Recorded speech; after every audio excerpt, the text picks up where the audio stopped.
Perhaps we need some outside universal threat to make us recognize this common bound.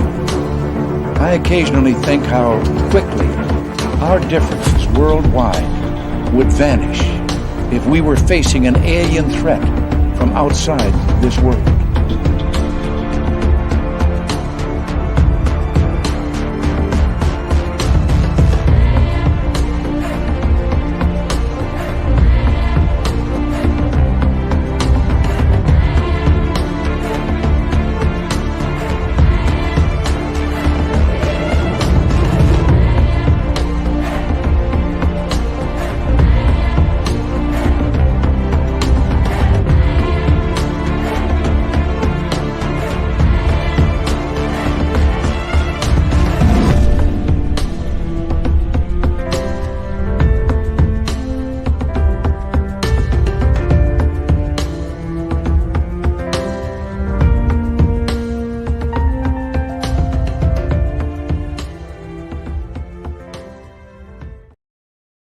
Good evening and welcome to Spaced Out Radio tonight. My name is Dave Scott, and thank you so much for tuning us in on this Tuesday night edition of the show.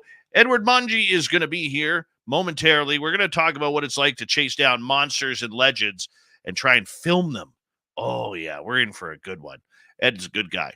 Very good guy. Very tight mustache and beard combination as well. You'll enjoy it. You really will. Let's say hello to all of you out there. We have SJ in the gold medal position. Laura Lobbs with the silver. Kathy Evans taking home a bronze medal tonight. Good to have you all here. Robert Lamoth, Chris 716, Karen in the Woo Train, and Roy Boyd, good to see you. Race fan, no medal for the second night in a row. How do you feel about that? That's got to sting.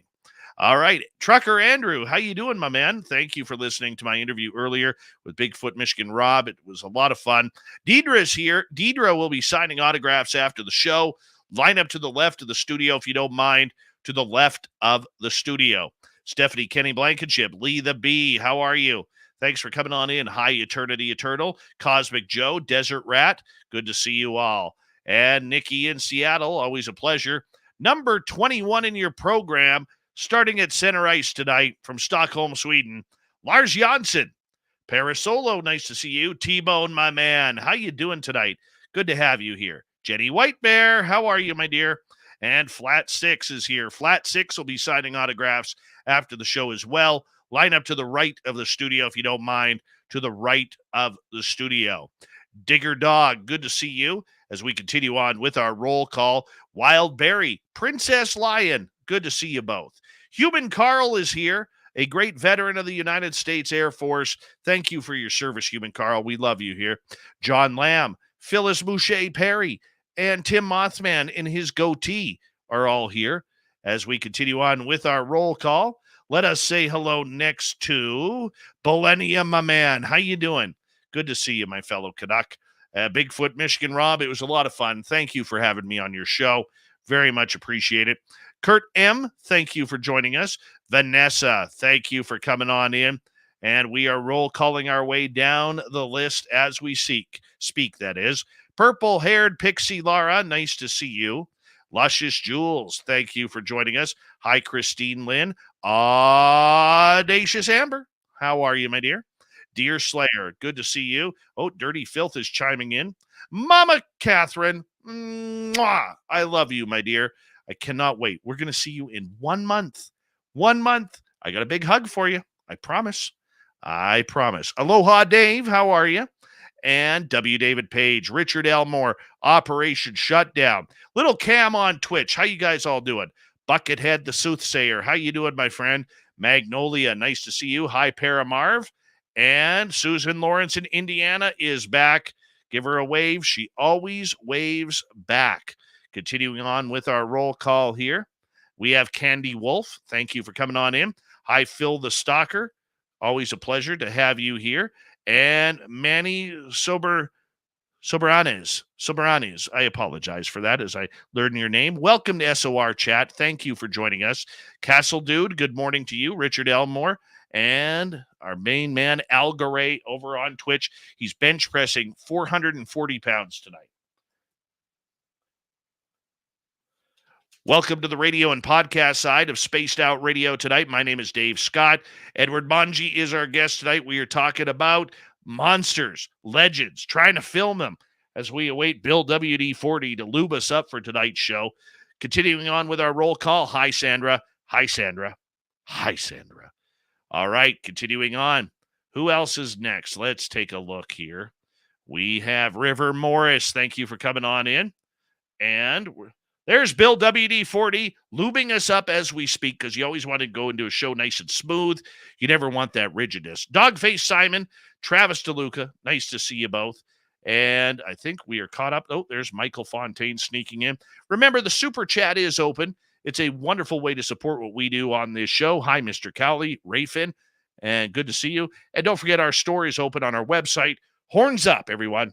Let's rock.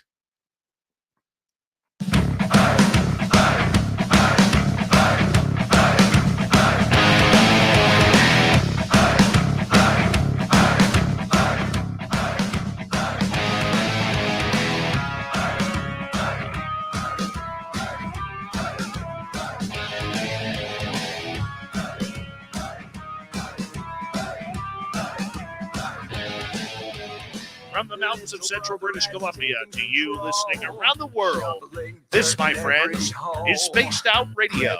I am your host, Dave Scott, sitting in the captain's chair of SOR headquarters. We welcome you to tonight's show on our terrestrial affiliates around North America, digitally on Odyssey Radio, TalkStream Live, and KPNL. All of our archives are free. Join us at youtube.com/Spaced Out Radio. You'll maybe the favor, hit that subscribe button. You can follow us on X at Spaced Out Radio, Instagram at Spaced Out Radio Show, and on Patreon in the Space Travelers Club. Our website, spacedoutradio.com. We have a plethora of features for you. Rock out to Bumblefoot, read the news wire, check out our swag as well. Tonight's show is brought to you by Chive Charities. Help make the world 10% happier by visiting Chive Charities today. You can find them on our website. Oh, we're getting into monsters and legends tonight. Movie and documentary filmmaker Edward Monge is here. He'll join us momentarily to talk about the woo in the forests. Oh, yeah. It's going to be fun. Then in hour number 3, Steve Stockton is here from Among the Missing. Follow that up. Travis Willier Moostus, the pride of the Cree Nation, will be here with the UFO. We'll make that the crypted report. We'll probably get into some UFOs as well. You'd never know. All right, time to get started. Director Edward Monge has a love of filmmaking.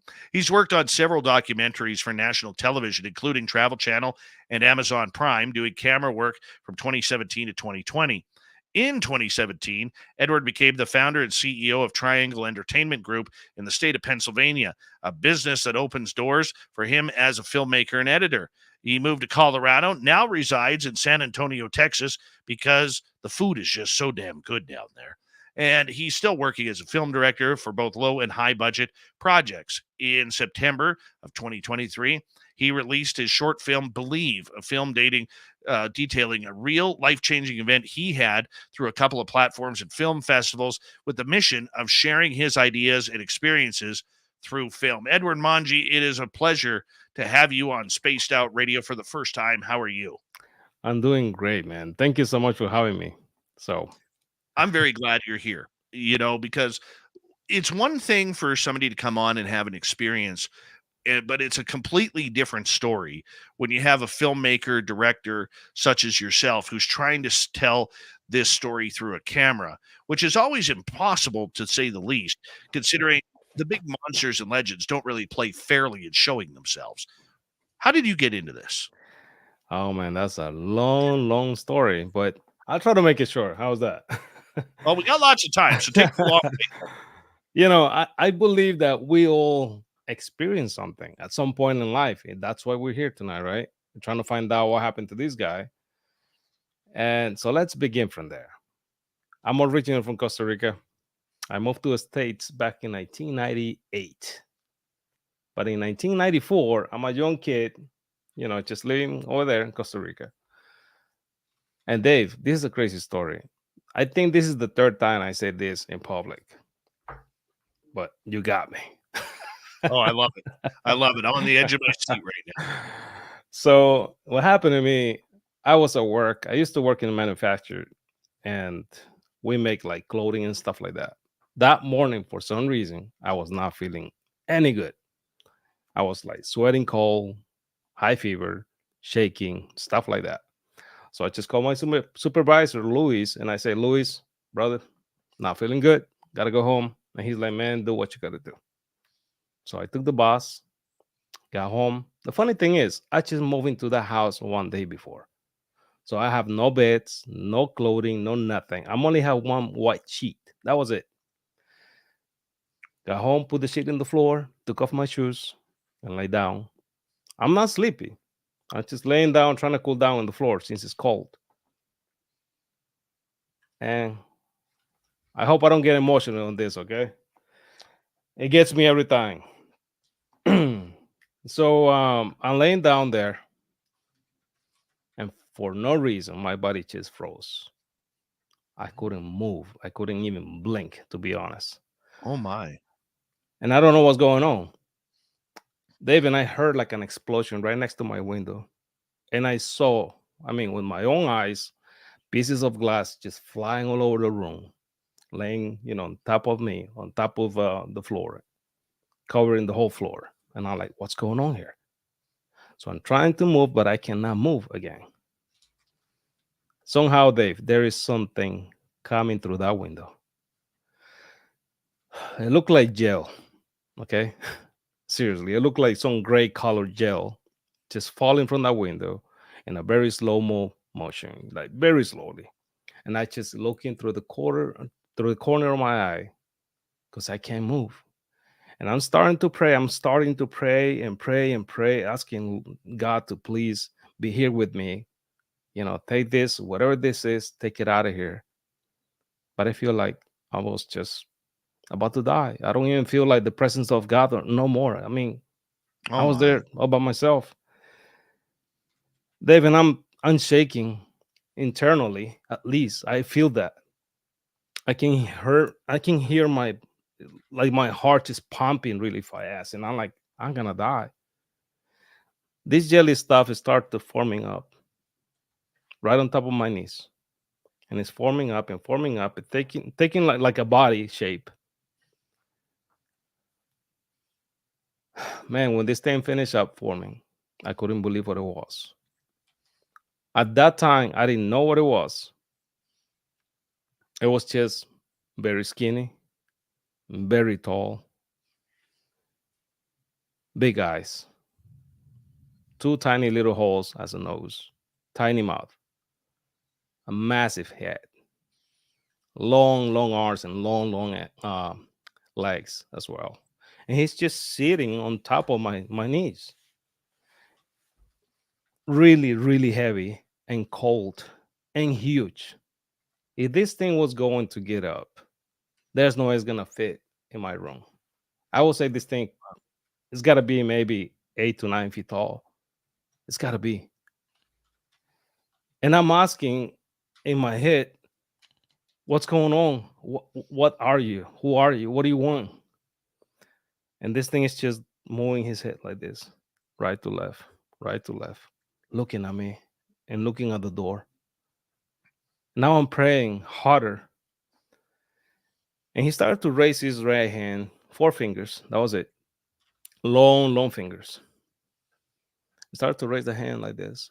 And like a lightning, he just went boom inside my guts. Dave, and I'm feeling like he's just ripping me off in pieces inside. And I'm screaming. Now I'm screaming like I have never screamed in my life. And I'm like, Lord, where are you? I'm about to die right here, right now. And I'm feeling the pain like fire just coming from my stomach on the way to my throat. And I'm asking him, like, Matt, why are you hurting me? What are you doing? And the funny thing is, I heard this thing talking to me but using my voice. because it wasn't me. And it says, I'm not here to hurt you. I'm not going to hurt you. But I'm in pain. So I'm like, so please just leave. Somehow, it was around, when I left work, it was around 1:30. I was supposed to be out of work about 4:30. That's where we usually got out. The lady that I rented the room, she's actually the owner of the house, Gina. She was one of my best friends back then. I know that Gina get out at the same time, 4:30. Somehow, Dave, I can hear an echo, like very far away. And my vision started to go like a tunnel vision, but I see like lights on the side, just lights. So at this point, I don't see my room no more. I don't see the ceiling. I don't see the floor. I don't see nothing but just me and this being. It's like a black, full of lights thing where we at. I don't know what it is. Oh, I'm like shaking already, man. I can hear So it in your voice. it, and I'm like, man, I'm about to die here. So this echo started to pop and pop closer and closer. And I'm trying to look, that door is in this side. And from nowhere, this door just flew in pieces. I can see it like pieces. At least that's what I saw in my mind. Huh? And this thing just this creature, he just dropped like it's like if you take a balloon full of water, just poke it, splashes all over. That's exactly how this thing just splashed on me and all over the room. It's like now it's like you're rewinding the movie. Now I can see all the gel stuff forming up again and going back into the window. Got out of the window. And I can see all the glasses and like a whoosh sound. Everything went back to normal. Nothing happened. And now I jump. I literally jump maybe at least 3 inches from the floor into the air, my whole body. And there's Gina. She destroyed the door. And she's crying. Ed, I've been kicking the door. I can hear you screaming as soon as I walk into this place. And I thought you were getting killed or something. And I'm like, well, I was. Gina, who's here? And I'm trying to move and I can't move. I cannot even lift up my hands, not even my hands. And I'm full of something from top to bottom, like a jelly liquid stuff. Not very sticky, but it's sticky enough that you know that it's gel or something, but it's clear. My socks, my pants, my shirt, I mean, my hair, everything. It's like I just got out of, I don't know, like out of an egg, put it like that. It looked like an egg shell, like, I mean, not the shell, the stuff inside. And then Gina grabbed me from my shoulders and she pulled me out of the room because she cannot pick me up. And she's like, let's go, let's get out of here. Like, Gina, I can't move. Please, please go and check my room. Now I'm crying, Dave. I'm crying. Please go check my room. Somebody's there. And she's like, okay. So she went back to her room. She's walking all around the house. And I'm insisting, go and check again. Go check the window. Maybe there's tracks. There's somebody in there. And the smell, man, that smell I can never forget. It was a mixture of chemicals. Nothing that I had never smelled before. I don't know if I mentioned that I'm a veteran. I was in the military.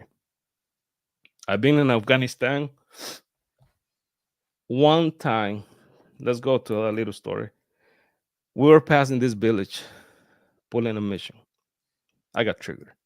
I mean, you get triggered for everything over there. Even a plastic bag rolling in the ground. You don't know if it's an ID or something.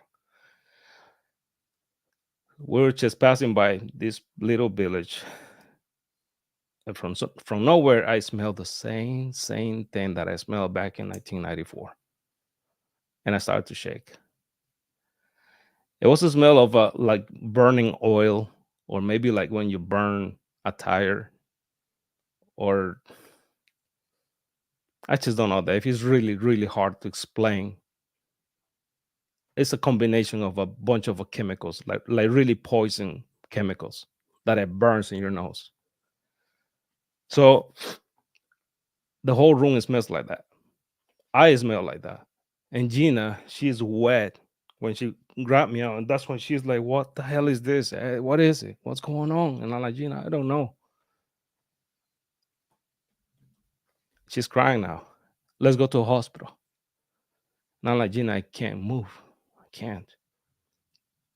So I'm in a lot of pain. I feel like I've been stabbed in my stomach. So I'm holding my stomach. And she's like, "Ed, something really happened to you.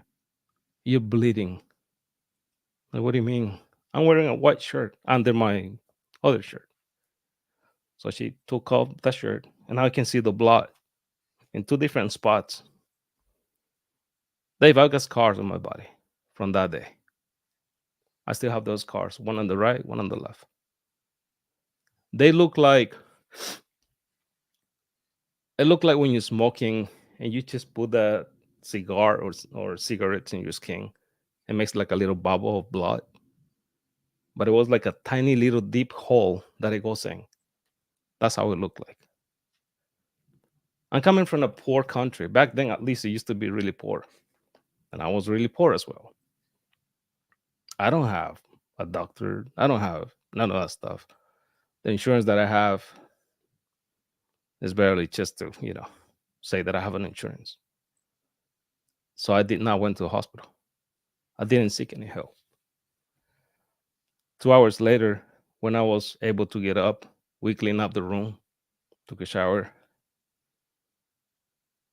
And I was butt naked in the shower when she came in. And I still holding myself on the wall. And I was shaking and shaking and shaking. And she's watching me. And she's like, "You don't look good." No, I know I don't look good. I don't feel good. So I drop. Once again, she pulled me out. She helped me to put my clothes on like a kid. And we left the house. We left. We never came back. Story short, Dave, I ended up calling my pastor. I used to be a real, one of those kids who loved church and the Lord and all that stuff. So I ended up calling my pastor and I say, "Man, something attacked me in my room." Christianity, they will say it's a demon. And that's exactly what he said to me. It was just a demon. Yeah, don't worry about it. Maybe he was just trying to scare you, trying to, make a point. And I'm like, "Pastor, if that was a demon and he really wanted to kill me, then he got me right there. I mean, I wouldn't be here right now talking to you." So, For sure. so I couldn't buy the fact that he says it's a demon. So I ended up calling my mom. I called mom and she pretty much told me the same thing. And then I said, that thing was something else. I don't think it was a demon. And if it was a demon, then once again, why he didn't took me if he was gonna kill me? Because that's what they said to me. He was there to kill you. They know who you are. They know where you're gonna go, how far you're gonna go. Who knows? Maybe you're gonna be a preacher or something like that. So they always attack those. And I'm like, I ain't no preacher. If I'm gonna ever tell stories, it won't be about this. It's gonna be about something else. That's what I said to my mom. And then she said, "Well, son, whatever you feel like doing, then just follow it." And that's what I did. 4 years later, my boss, an American guy, Mr. Wilson Brown, I love him like a dad, man. Again, it's a long story, man. I'm gonna make this one short, okay? When I was a kid, I left home. I mean, I ran away when I was 12. I was abused by my stepfather. This is a guy who will beat me for no reason. He just hate me because I was the oldest, and I'm only 12. So I ended up running away from home. with the mission of finding my dad. So I left my little town called Iglesia. So I went to San Jose, which is the capital, big city, massive city. So there's this kid with a tiny little picture, like a passport size, asking everybody in the streets, "Do you know this man? Have you seen this man?" Like an idiot. But I didn't know. So innocent. I got no money. I got no food. I got no place to go. No place to sleep. I didn't know what I was about to face. The first night came and I have to sleep under a bridge. And that was my life for the next year. So trying to get my feet on the ground, but nobody want to hire me because I'm a kid. They were going to tell me, "No, we're going to take you to the police and, so they're going to take you and put you maybe in I don't know, some sort of a house and, give you a new family." No, I don't want none of that stuff.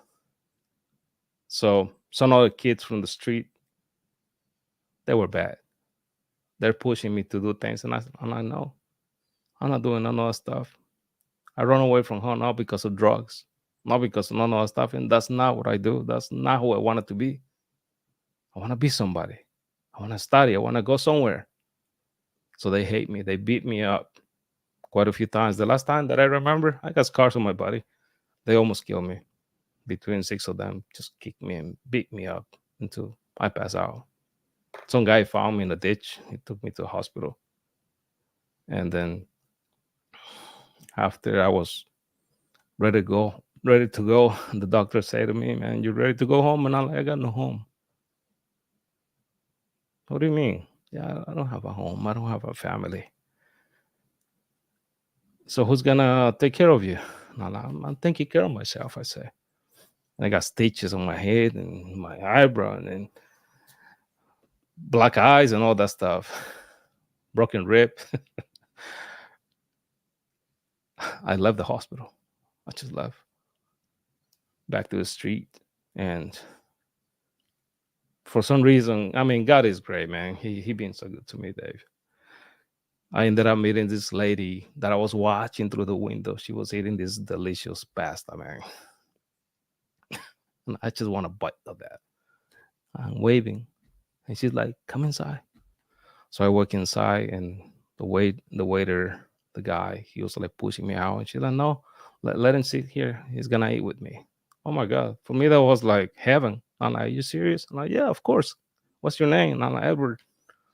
"What are you doing here?" "I don't know. I just left home. I'm looking for that." And then, story short, she was a manager of a 5-star hotel. She hired me. She went and signed for me to get a permission to work.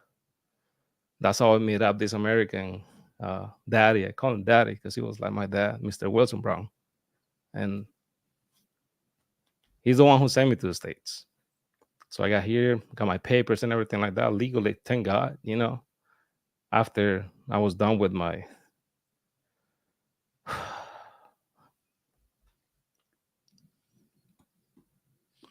Take a breath. It's okay. It's emotional. I mean, you've lived a full life by such a young age here, in everything that you've gone through. I mean, I could see where this has absolutely, moved you to the path that you are. I mean, as we got about 20 seconds to go here before we have to take a break at the bottom of the hour, basically Absolutely. this experience really pushed you to your path of making films. You needed to find out. Yeah. I started a radio show, Edward, because I didn't know how to explain my own experiences. Okay. I know your emotion. I feel you, my brother. I do. And we're going to continue this when we come back on Spaced Out Radio. Film director Edward Monge is here. What an incredible emotional story on how he started covering the supernatural, the cryptids, the monsters that walk among us on Spaced Out Radio. We will be right back right after this.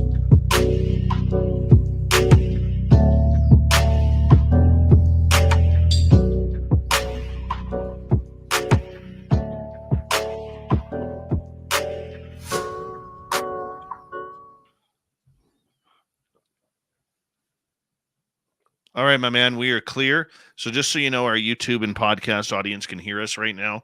And below us is Dirty Filth, who draws cartoons each and every night on this show while we do the show.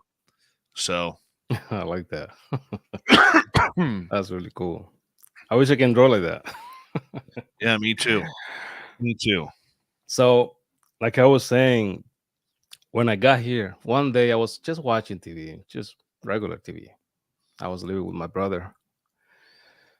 And that was the first time I ever seen on TV this face, this alien face.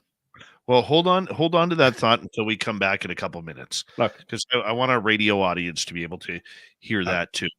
So okay. we got about you got about 4 minutes to breathe here. Oh, okay, cool. Let me know. Yeah, we're gonna, dude. I had a feeling you had an encounter with a gray. I had that feeling. I think so. Oh yeah. Oh man. Yeah. It always gets me, man. I told you though. I don't blame you. I don't blame you. Dirty Filth, how you doing?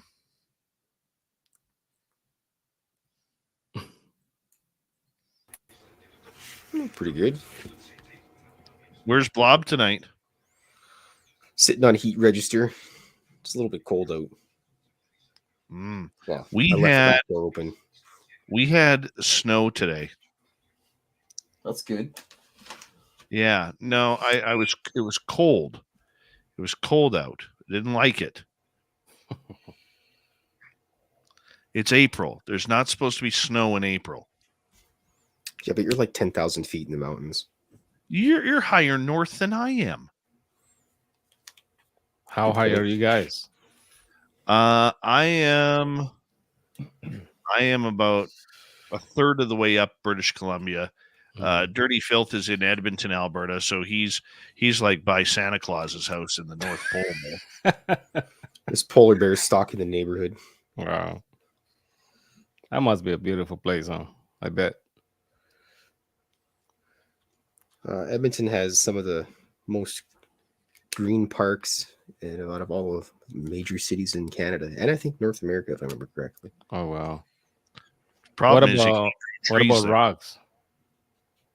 Do you have like? Oh yeah, we got a lot of mountains. Oh, okay. Dave's got more mountains than I do. Oh okay. I literally live on top of the mountains. Really? Yeah. That's really cool. You know, it's weird. When I first moved up here almost 9 years ago,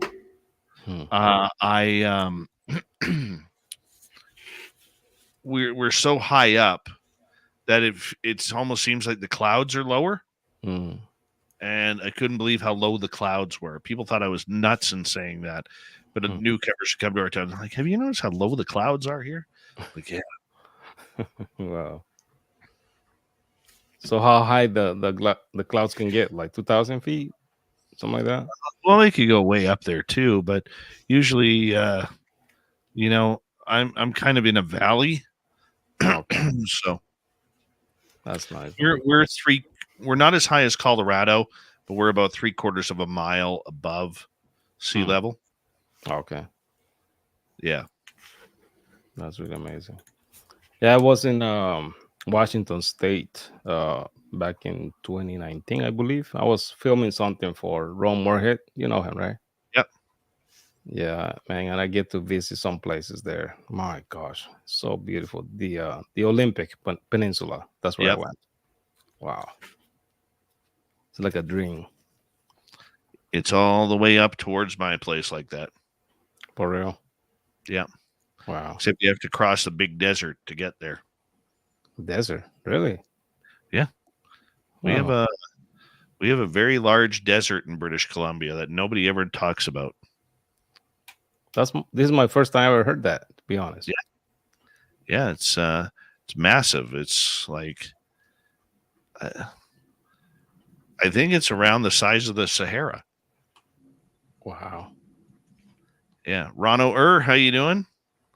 All right, we got about 45 seconds here. Cool. But I mean, is it dry though? It's like a dry desert? Oh yeah. Wow. Yeah, temperatures there will get over 110 degrees. Wow. So it gets hot. 120 in certain areas. Big thank you tonight to T-Bone, Deidre, and Audacious Amber for the super chats. Don't forget you can shop at our Spaced Out Radio store. We do not have ugly swag, people. No ugly swag. And we're going to get going here momentarily. Sit tight because Edward's going to finish his story here. And we're all at the edge of our seats here. So here we go.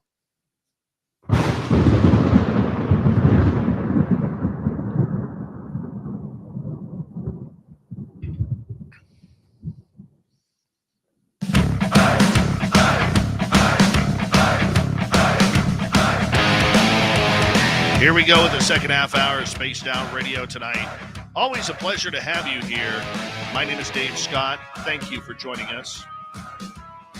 Want to remind all of you that if you miss portions of this show or others, you can always check out our archives. They're always free on any major podcast network or on YouTube at youtube.com/Spaced Out Radio. Just do us a favor, hit the follow and hit subscribe. That's all we want. Our website, spacedoutradio.com. We have a plethora of features for you. Rock out to Bumblefoot, read the Newswire. Check out our swag as well. Follow us on X at Spaced Out Radio, Instagram at Spaced Out Radio Show, and on Patreon in the Space Travelers Club. Movie director Edward Monge is here telling us about his incredible story regarding Contact and what led him into the film industry searching for monsters. Ed, thank you so much for being here. You were so emotional in that first half hour trying to figure out what had happened to you. You moved to the United States. You're trying to figure things out. What were your conclusions? Well, like I was saying earlier, man, once I got here, now I'm living with my brother. And then one night, he just came from work and he's like, hey, have you watched this TV show? And I'm like, what is it? I cannot remember it, so don't ask me what was it. It's something about aliens. And when I saw this face on TV, that was the first time I ever seen that before. After what I saw that day. I was drinking something, I dropped it, and I started to shake. And my brother is like, man, what's going on? Are you okay? And I'm like, no, I'm not okay, Alan. His name is Alan. So he got up and he's hugging me. I was about to pass out, man. He's like, what's going on? And I'm like, Alan, 4 years ago, I experienced this and this and this. And that's exactly what I saw. At least very similar. Very similar. I mean, I didn't know what to say, to be honest, Dave. I didn't know what an alien was. I didn't. I never got into that. But since that day, I'm like, you know what? From now on, I'm going to start paying attention to what I see on TV. And I'm going to start researching stuff. Back then, that's when the internet came out pretty much. I remember that. When you used to have the AOL thing, remember? The AOL connection. And Oh, yeah. Yes. My goodness. Waiting for the dial-up to happen. Right. So there's me in the computer researching. And there wasn't much. I remember that. There was not a lot of stuff about aliens just yet. Not yet. No. It opened up very quickly. I mean, when you described it in the first half hour, I immediately thought alien gray, but I've never heard them going from a liquid to, into a solid to where you are, being captivated, pinned down by this guy. Looking back on the situation now, do you think he was trying to harm you, or do you think he was trying to heal you, like he said? What a great question, man. Wow. You blow my mind with that one, though. And it's funny because I talk about this with my wife many, many times. Dave, I'm a guy who been hurt, like physically, many, many times. Sicknesses, and even in the military. I'll tell you that story later if you want me to. I honestly believe now that he was there to do something positive for me. Because This is this kid running away from home. I didn't get the chance to be a kid. I've been working since I was 6 years old. That's my story. So I don't know. I lost all that. I don't know the meaning of being a kid. So for me to have this being somehow hurting my physical part, but maybe my emotional part is getting healed in the future time, because that's how I feel now. Because look where I'm at right now. I'm speaking to you guys, telling my story, reading books, studying. There's a lot of stuff related to this topic that I love so much that one day when I was in the VA hospital, ready to go home because I was going through something, and they were holding me there for 6 months. It's either they held me down or I wouldn't be here today. That's the story. I remember the last day this psychiatrist came to me and he's like, Ed, next week you're going home with your wife and your kids. What are you gonna do? And I'm like, I don't know. I'm gonna give you 10 minutes. I'll be right back. Let me go get a coffee. So I'm like a kid, man. What am I gonna do? I got 10 minutes. And he's like, but listen, go back all the way to day one. When you were a kid, what was your dream? What do you wanted to do when you grow up? At least one of them, other than being a soldier. I know that you wanted to be a soldier. And you're there, you already done that part. But what else? What else is left for you to do? And then I remember my mom having this little tiny camera. It was broken. It didn't even work. But I'm always playing the photographer guy, the guy making movies, you know, me and my brothers. I'm directing everybody, but not this getting film. it's just a little game. When he came back, I said, you know what? I think I want to be a film director. Okay, I like that, he says. So get out there, find the school, you got the benefits, and be not just a regular director, be the best you can do. I'll be following you. I'll be cheering you up. Okay, sounds great. So that's what it led me to school. So I went to New York Film Academy. Back then, I used to live in Pennsylvania, so I have to commute 3 hours a whole year, 7 days a week. I mean, seriously, 7 days. It was a 2-year program, but I took it in 1 year. And I'm like, I'm going to sacrifice myself once again. And this is the last time I'm doing this because I really want to do it. So my wife is like, baby, are you sure you're going to make it? And I'm like, I'm going to make it. Watch me. So I did. I remember the day walking up on the stage, just me and my friends. They're holding, the diploma, whatever that is. And when I'm holding the thing, I'm like, wow, I made it. I made it. That's awesome. And I'm like, 40 plus years ago, it was just a dream. Now it's in paper. Now I have to really make films. So they asked me, what film you want to do? Why don't you do something by yourself? A lot of people don't know. But if you guys go on YouTube, you can find a short film called Believe. It's a beautiful story. It's part of my life. It's a testimony. David, it went so viral. I mean, we won 78 awards around the world in 2 years.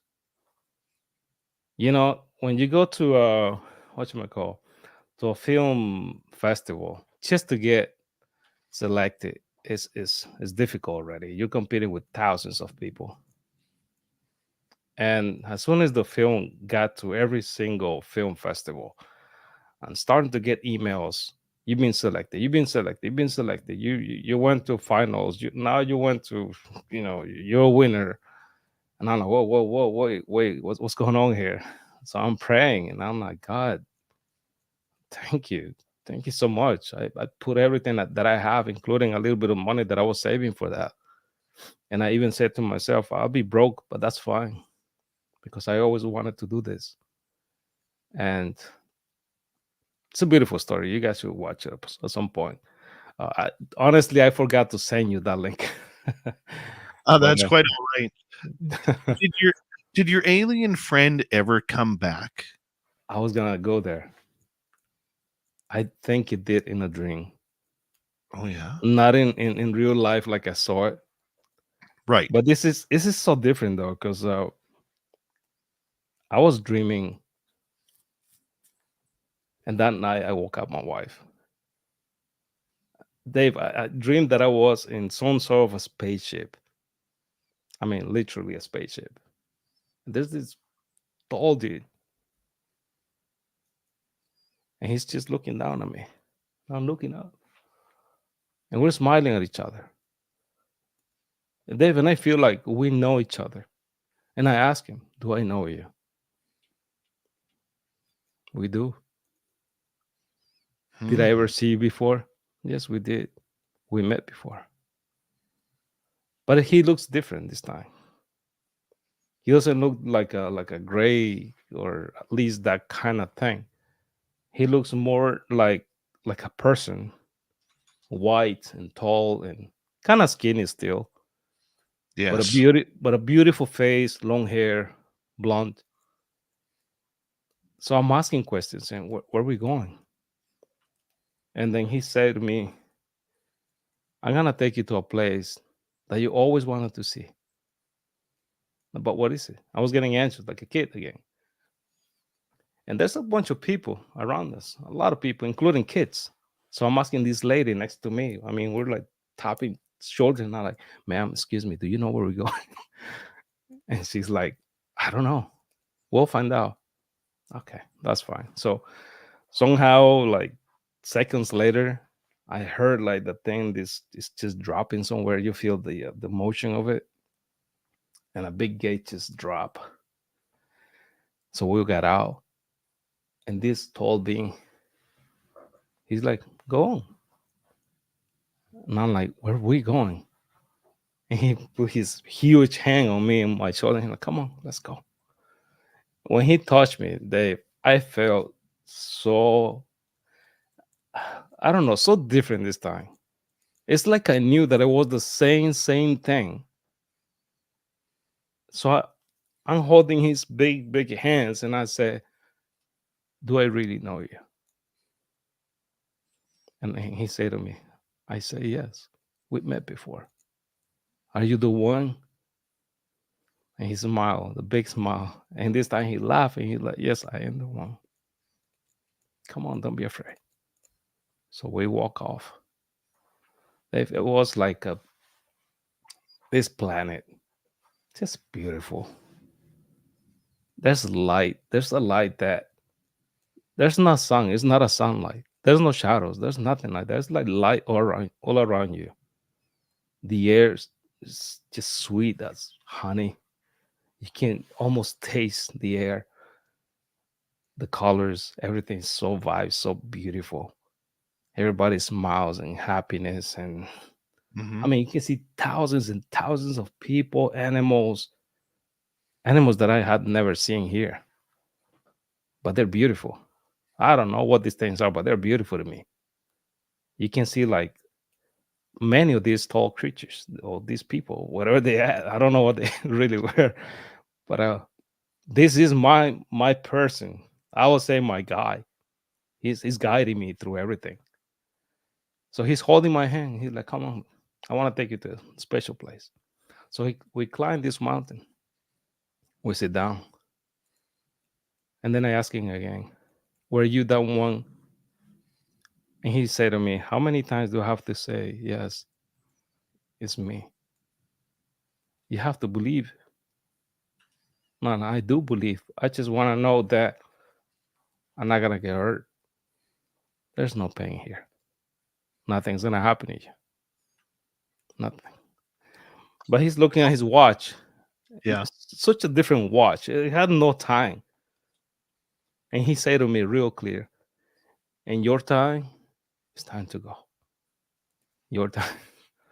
And where are we going? Time to take you back home. How long do you think that lasted? I'll say that lasts maybe 20 minutes in my dream, at least.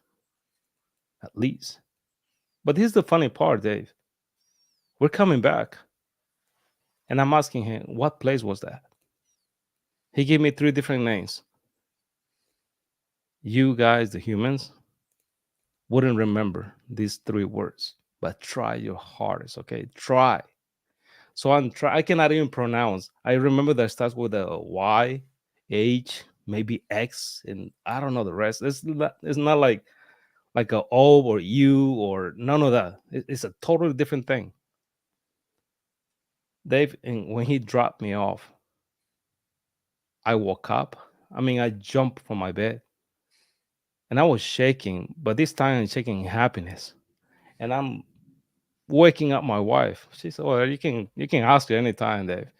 I'm waking her up and, "Baby, please help me to find this." At that time, I just got a surgery, a major surgery, so I cannot even walk. Uh, so she's in the computer, the laptop. She's typing the letters that I'm giving her. She type it, enter, and you can see this beautiful planet, a massive planet that apparently passed by our solar system. I don't know how many thousands of years. It's not like you can see it all the time. And it says that many people report that they've been there before. Some went back, but some didn't came back to Earth no more. I mean, it's all types of reports, and I'm reading and reading and reading. I'm like, wow, this is crazy. My wife, what's going on? So I told her about my dream. This is crazy, she said. It is crazy. But now, even her, we're feeling like the rush is just going down. I'm falling asleep and in sleep, like, boom, the 2 of us, we just got knocked out, totally knocked out. The next morning, around maybe 9, we woke up. I went back to the computer. Dave, even on the history, there's nothing about what we just researched. Everything was gone. And I'm trying to remember the words, and I cannot remember. I still can't remember. So I know it might sound crazy, and that's why I barely tell the story to people, Dave. I've been I, I holding don't, this for so long. I don't blame you, but you know what? I want to say thank you to you for sharing that with our spaced out radio audience, because every now and again we get brave in order to tell our story, and for you to you know come to complete strangers like us here and just kind of open up to the emotions of how your experience has affected you, that's commendable, my friend. Completely commendable, and I thank you for having the strength and courage to share this very personal encounter with us tonight. I do appreciate the fact that you gave me the space, Dave. I think just like the documentary I'm filming right now, stories are there to be told. Period. There's no other way. If God is letting you and letting me and letting us go through things in life, it's because we're learning. There's a process for all of us. And how can we learn if no one is teaching, if no one is sharing? I am the kind of guy that I love to hear people talking because I'm sure that I'm gonna get something from you. Something. I don't know what, but I'm gonna get something. I'm gonna apply it to my life to avoid something or to do exactly what you did or just follow your steps. In many ways, I'm gonna learn something. That's what life just kind of teach me. So I was holding this story for so long. I meet up with Mrs. Kathleen Martin. You know who she is, right? Yes. A couple of years ago, we did a Zoom call. I told her my story, the whole thing.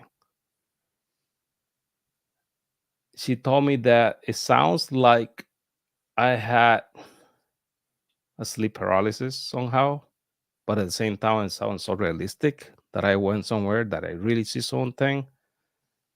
But I told her, well, if you believe that is a paralysis, a sleep paralysis, can you explain me why I was bleeding? Can you explain me why this liquid stuff, the smells and all that? And I'm not the only one who sees it.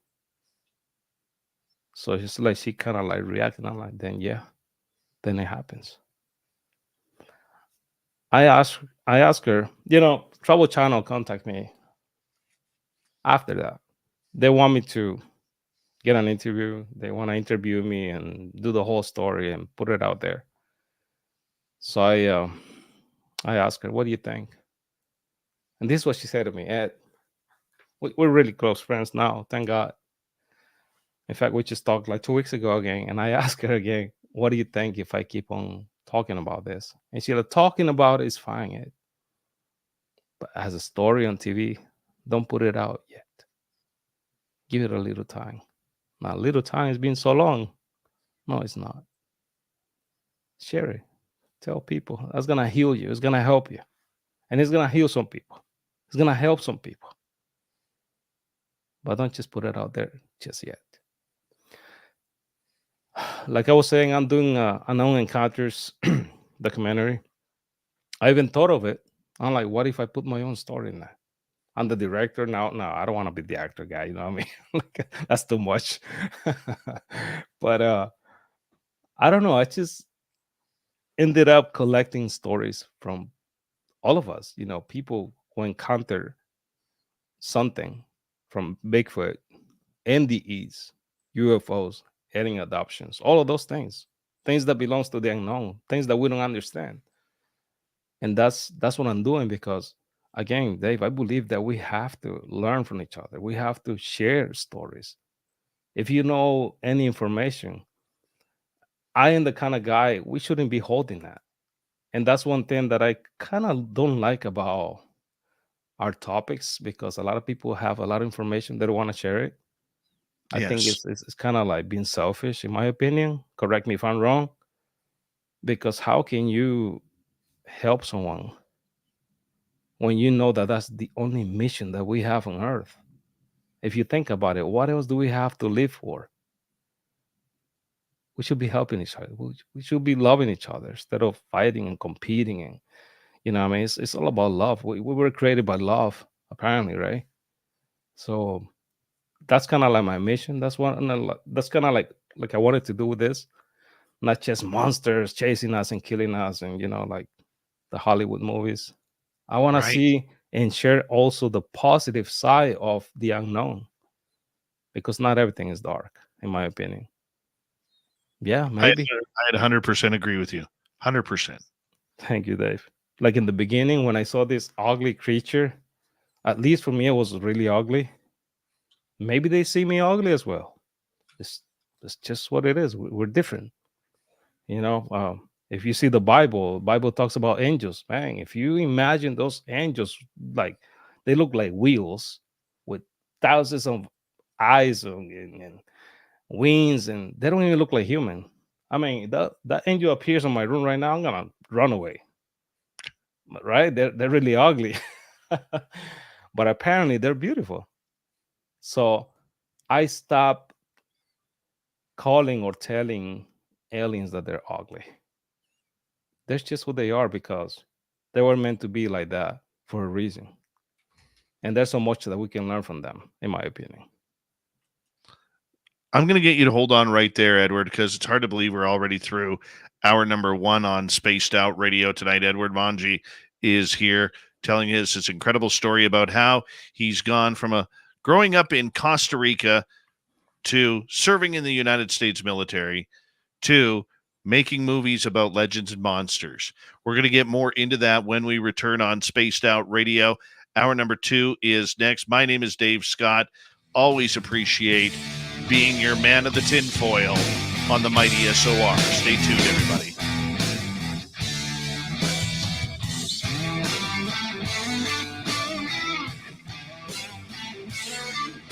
This is Spaced Out Radio with host Dave Scott.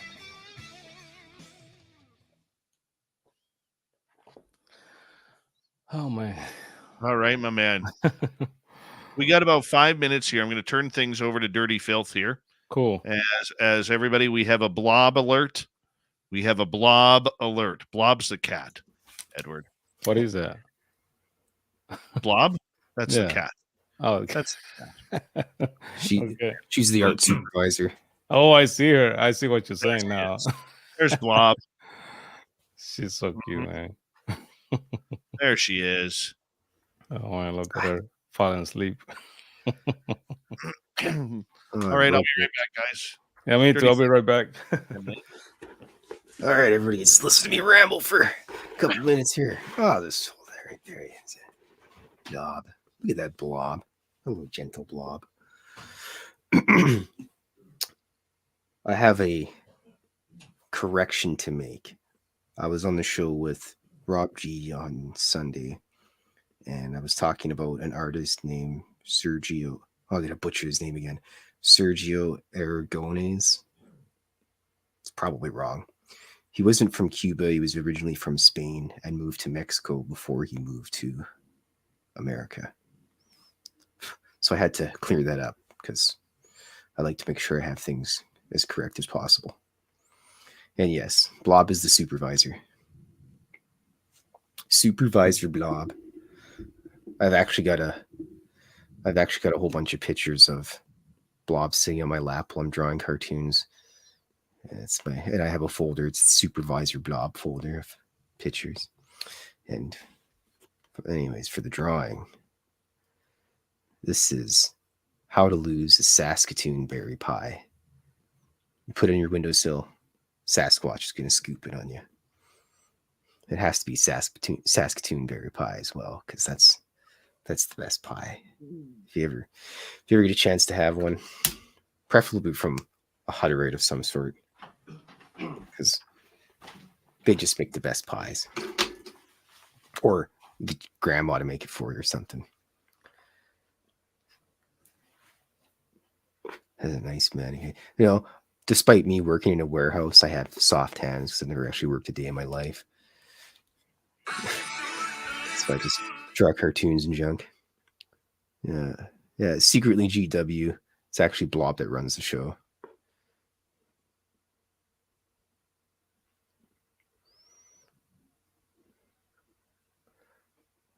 All the other cats are nowhere to be seen. I'm pretty sure I know Whiskey's downstairs in the basement being grumpy. And the boys are probably piled on top of Mrs. Filth.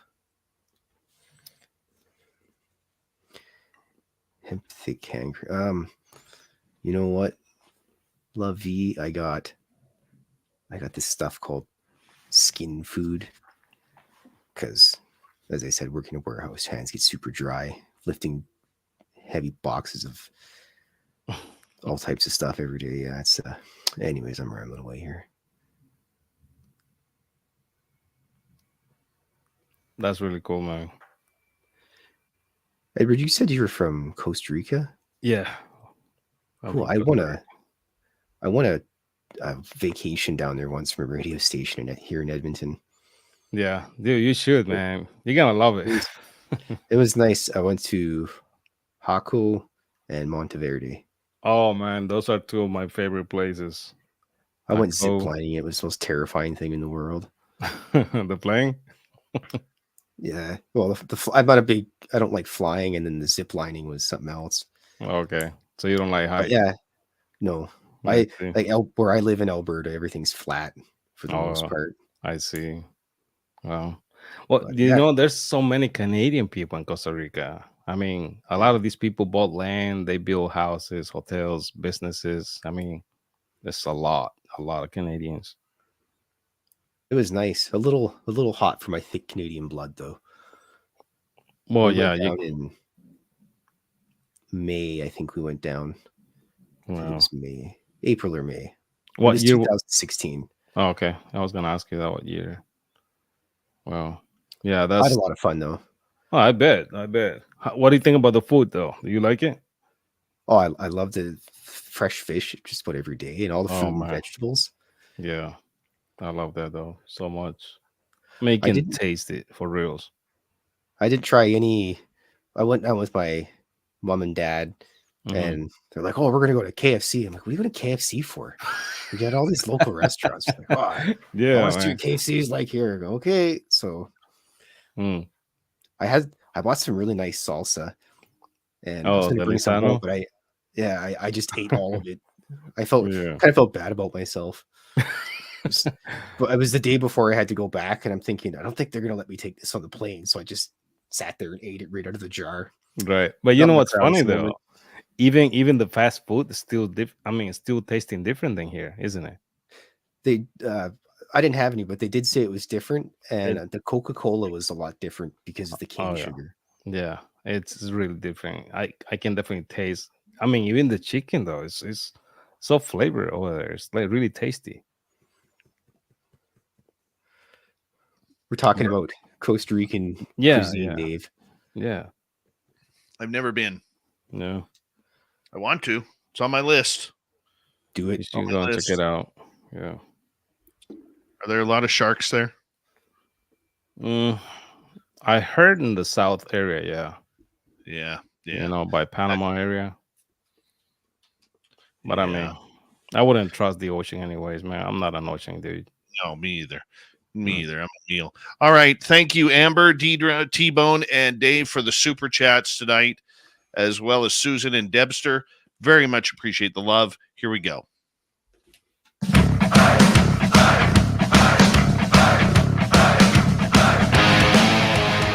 Here we go with hour number 2 of Spaced Out Radio tonight. My name is Dave Scott. Always appreciate earning your listening ears wherever you are on this beautiful planet we call Earth. Hello to everyone listening in on our terrestrial affiliates around North America, digitally on Odyssey Radio, TalkStream Live, and KPNL. All of our archives are free. Join us at youtube.com/Spaced Out Radio. Do me the favor, hit that subscribe button. The Desert Clam has set the password for tonight in the SOR Space Travelers Club. Whiskerando. Whiskerando is your password. Use it wisely, space travelers, as the Clam sets the password each and every night right here on Spaced Out Radio. Our website, spacedoutradio.com. We have a plethora of features for you. Rock out to Bumblefoot, read the news wire, check out our swag as well. Follow us on X at Spaced Out Radio, Instagram at Spaced Out Radio Show, and on Patreon in the Space Travelers Club. We take a look now at our guest, Edwward Monge. He's a film director. He's getting into the monsters and legends that seem to haunt us. And Edward, thank you so much. In hour number 1, we really shared your personal events that led you down this path to where you are today. What is it about monsters and legends that just intrigues you that you want to try and get them on film? Well, there's so much to say, Dave. You know, monsters are something that as a kids, I don't know if you were the same thing, the same way as me. I was watching those TV shows when I was little about, even Frankenstein, things like that. I didn't understand much, to be honest, but I was so curious, man. It's like if we're all into this thing, monsters and UFOs, I think it's like a it's like a religion thing. It's like we all belong to this, you know what I mean? So I just feel like I was supposed to be part of this, Dave, since I was little. I feel like I wanted to investigate. I wanted to go deep into each and every one story and see, not because if it's real or not, but I just want to find what's behind, what's on the other side of the unknown. You know what I mean? Like when you talk to somebody about Bigfoot, for example, you talk about this guy, and he's always telling you, he throw rocks at me, or I heard these sounds. It really it's really intriguing me every time. Even though the stories might sound the same to me a lot of times, I don't even pay attention to what they're saying. It's just the backdrop. What is this thing? When I get to meet a couple of things back in Pennsylvania about, I heard a guy talking about Bigfoot one time, Dunkin' Donuts. And that's how I ended up chasing this guy. Because I'm just listening. I'm not even talking to a guy. He's just telling his story to somebody else. And I walk out of there with a bunch of information on my brain. I get home and I'm like, you know what? I'm going to go and start asking questions about this. So I get in contact with George Workman, a friend of mine, and I asked him, George, what is Bigfoot? Man, he sent me like books and videos, and he blew my mind that night. I remember that. So I'm reading and watching for days. Story short, I ended up, getting in contact with a lot of people, researchers, and I ended up doing a little podcast and bringing, just pretty much doing what you're doing right now. So I'm learning, absorbing information from everybody. A lot of these people doesn't exist anymore. They're gone, and but they leave the legacy on me and chasing these creatures because I think it's a beautiful thing, Dave. I mean, the adrenaline, the brotherhood. To me, it's like being in the army as well. Sometimes you might go to the woods, you might not find anything, but at least you find that friend. You found that beautiful conversation. You found that beautiful campfire. Those crickets, that there's something positive, something beautiful about it. So that's what I was saying earlier. Not all the bad things, all the scary things are supposed to be scary. Somehow there's something positive, something beautiful out of that. That's the way I see it, at least. I've been chasing these things because, I mean, I don't know if I should tell you the way I believe in them, but it might be a little different than a lot of people. A lot of people is like, it's like kind of like a monkey, walking in the woods like a gorilla, blah, blah, blah. Yeah, there's a big possibility. Uh, with my Christian background, I kind of believe that back in the day, when, I mean, if you read the Bible, obviously it says that these angels, the fallen angels, they ended up having, or getting married to a woman on earth, having sex, getting these kids, the Nephilims, but they were also having sex with animals. I mean, but nobody talks about that. Mm-hmm. Nobody. I mean, I don't really see nobody mentioning that part. So if something come out of that woman and that angel, what came out of that angel and that animal? It's a mystery. So it makes me think that somehow Bigfoot can be part of that. I don't know. Um, some people don't want to hear that, they got powers. But we have to consider the fact that an angel is a being that it doesn't belong to Earth.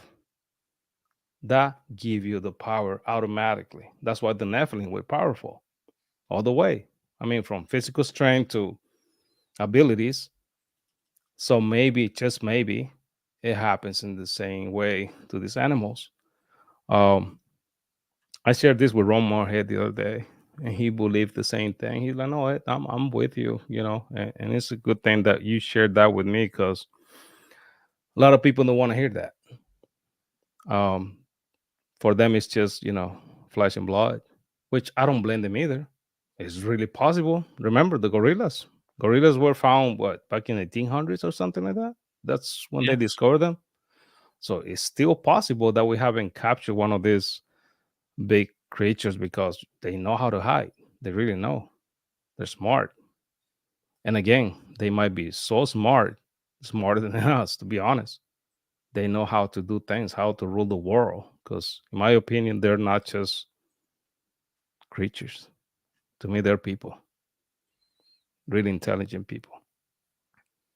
So, I want to ask you, in your quest to try and learn more about creatures like Bigfoot, Dogman, and mm, the other cryptids that are there, do you think that they are, elusive to cameras? Do you think they can have the ability to know when technology is around, and that's why it's been so difficult to get digital film on them?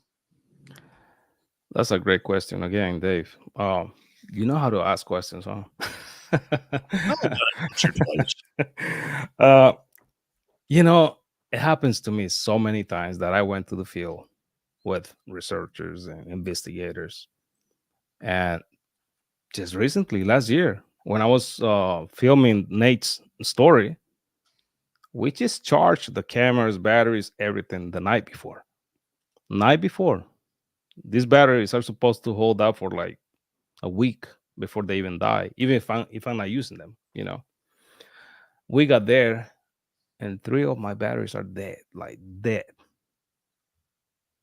So I told Nate, man, we're gonna have to cut the day short because of my batteries. They're dead. And he's like, how is that even possible? It happens. When I was filming something with Ron Moorhead in Washington State back in 2018 or 19, we went up to the mountains. I experienced the same way. So for me to believe that these things or these people might have the abilities to play around with our technology, of course. Dave, I believe that we have technology because of them. So they know what we have. They know how to turn it off and kill it if they want to. Same thing with the UFOs. Same thing with the aliens. They know where and they even know where where we have these warheads, atomic bombs, all that stuff. And I heard so many stories from professional people, military people saying that some of these things being deactivated and even activate by beings from other planets. At least that's what they think. So I do believe that there's a connection between their technology and their intelligence to use it against us if they want to. Because again, they might not want to be seen by us, or I don't know. I wish I know. I will definitely give you the answer, but that's what I experienced myself. That's what I've seen so many times, and I'm not surprised anymore. I go to do film and just film, and I'm ready to come back early because my batteries are dead or the camera's not gonna work. So you be ready as well, Dave. Oh, you have to be. I mean, I had a situation at our Sasquatch site where Mm. we go, and I had a situation there one night where we watched a UFO morph in. It started with one bright light, ended Mhm. up as a triangle, and the minute I went to pull my camera out of the phone or out of my pocket, pardon me, Mhm. it disappeared. The lights blipped out. And it's like, come on. Like Wow. all I want to do is take a picture. And it's like they know. Yeah. They know when you're about to bring out a camera and they're like, you know the rules, no pictures. You know? I mean, it's so hard to understand that. Another story that I have. One day I was searching for a shooting location in Washington State again uh, for documentary. So I'm walking. I walk like maybe 2 miles up in the mountain. It's getting creepy. I don't have a weapon. I don't even have a knife with me. Nothing. Absolutely nothing with me. So I'm communicating through radio because I didn't have a signal. And I'm telling Ron Moorhead, Ron, stay in the car. I'll go and find the location. Just take a nap. Not kidding. He passed out in the truck. So I'm just walking up in the mountain. I started to get some static. So I just turned it off. Now I'm using my phone. Somehow I got signal out there. When I'm walking up there, it's beautiful. It's just cloudy, and I feel like the fog is just falling down and down and down, right on top of the trees. Now above my face, and now above my feet. Really heavy fog, and it's maybe like 1 o'clock in the afternoon. I heard something, Dave. This is so creepy. I heard something, but it was not like a piece of wood against wood. This sounds like a metal sound. It sounds like somebody just hit a piece of maybe like a gate. So I thought of maybe it's a train or maybe a gate. But I'm like, no, wait a minute. I'm in the middle of nowhere. I don't think there's anybody up here. So I'm like, well, I'm gonna walk a little more. So I'm keep on going, maybe another quarter mile. And I heard that again. And I pulled my phone. Something just told me, you better start recording the phone. I got a clip actually in my phone still. And I said to myself, I'm gonna leave this clip just in case I get killed. So people will know at least what killed me. So I'm recording the whole thing. And I heard that thing again the third time, but this time it's closer. But it's a metal. It's like a metal with metal. It's like you're squeezing metal. It's really weird in the middle of the woods. Hmm. So I'm trying to call Ron, no signal. So I'm like, you know what? Just gonna go down. So I start to go down the mountain, and then I heard something right next to me in the tree. I don't know what it was, Dave, but I just kind of saw something with the corner of my eye, like a drop, but like a transparent color. I don't know how to explain it though. And I took off running. And look, I cannot even run because of my leg issues, but I was running down the mountain. I got down there and I say, "Ron, I couldn't find a location." And he's like, "You okay?" And I said, "No, I'm not okay. I experienced something up there that I don't feel safe. I didn't like what I heard." I explained to him,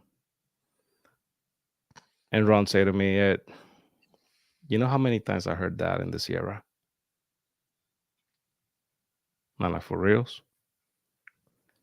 Because look, man, I lived with Ron for 6 weeks in his home in Cary. I was there for 6 weeks, so we get to know each other pretty well, and we talk. I mean, it's so nice when he tells you the whole story, in your face, the whole thing. I know Ron, like, I mean, he told me everything,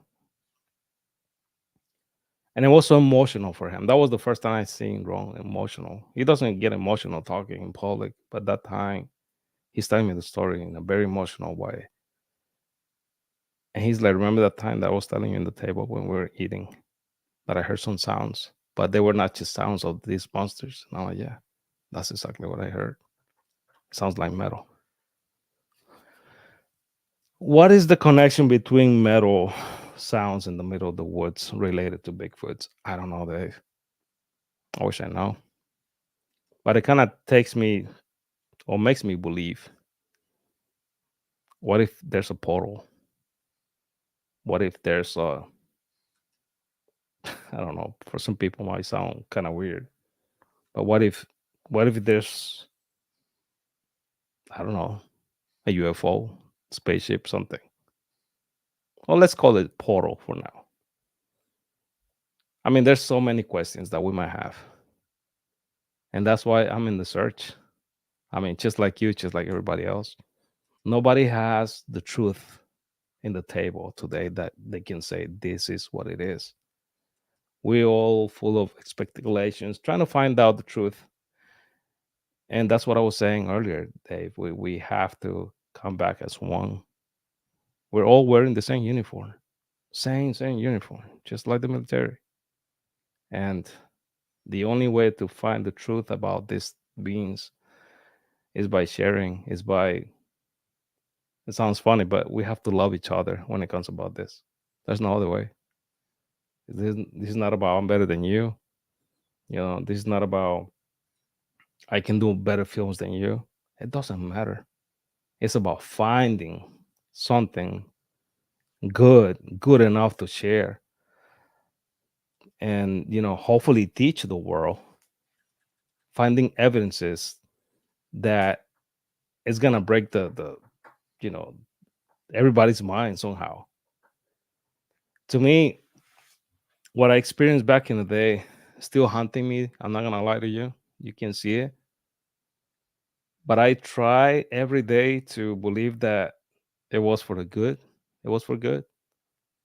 And I want to share that with the world in a positive way. I want people to see, just, I don't know, try to make the a good thing out of the bad thing. I mean, I experienced something, it hurts physically, mentally, but at the end of the day, I think it was beautiful. Um, Somehow, I don't know if you get to the same thing, that always hearing stories about Bigfoot. He's bad, blah blah blah. It's all scary stories. Yeah, he can be scary. I mean, who wouldn't imagine this massive giant? I don't know what am I gonna do if I see that creature in front of me in the woods. Of course, I'm gonna be really scared. But what if they're there just to help us, just to do something positive about us? The world, the forest. I don't know. So many questions, Dave. Oh, there is way too many questions. And hearing that steel scraping, that's not the first time I've heard that. I've had friends experience it. I've never heard it myself, but uh, I have heard, in similarity to Ronald Moorhead Sierra sounds, I have heard and been Mm. in close encounter with the samurai chatter. Wow. And that was absolutely stunning. And I didn't realize what we were going through until about 8 months after that incident, when I was playing the Sierra sounds, and then I heard the samurai chatter on the tape, and it was like, hold on a second here. I immediately called my buddy Merle, and I'm like, you recognize this sound? He's like, yep. Mhm. I said, that's from Ronald Moorhead in 1976 in the Sierra Nevadas. And Wow. he's like, you got to be kidding me. I'm like, dude, that's exactly what we heard. Exactly what we heard. Right. And we heard it twice. And it Wow. was probably, my estimation, 40, 50 feet in front of us. And we didn't even see the guy. That close. Yeah. You see? And when I heard the third time, I would say it was about the same, maybe 40, 50 feet away from me. Yeah. A tree. But Trees right next to me. you say you saw something glimmering. Had you heard of the Glimmer Man before? I heard something. I heard some lady talking about that a couple of years ago. Okay, so Glimmer Man has been coming up. We tend to think that it might be a camouflage for the Sasquatch. That's one of the theories. Mhm. And there are numerous Glimmerman sightings. In fact, Lon Strickler from phantomsandmonsters.com has been getting a ton of Glimmerman sightings. He got 2 more again today from in the United States. And it really came to light with on Missing 411 Hunters by David Politis on Netflix. Mhm. Bruce Maccabee's wife actually was in a deer stand, and she got a photo of one. She heard something coming through the trees Mhm. while she's sitting silent in her deer stand in camouflage, and she actually had the strength to take a photo of it. Jan Maccabee is her name. Mhm. And she took a photo of this glimmering object standing in the tree beside her, like looking at her. Yeah. Okay. And then after she took the photograph, it actually took off. That's exactly the story that I heard about. Davey actually is the one who told me about it. I was in Montana, a couple of years ago with Yes. Ron, and we were having dinner, and they were talking about that thing. And I'm like, "What is that, Dave?" And he was like, "You haven't heard this story?" No. And he told me the whole thing. And I'm like, "Wow, that sounds like a predator." Well, that's exactly what people think it is. And Yeah.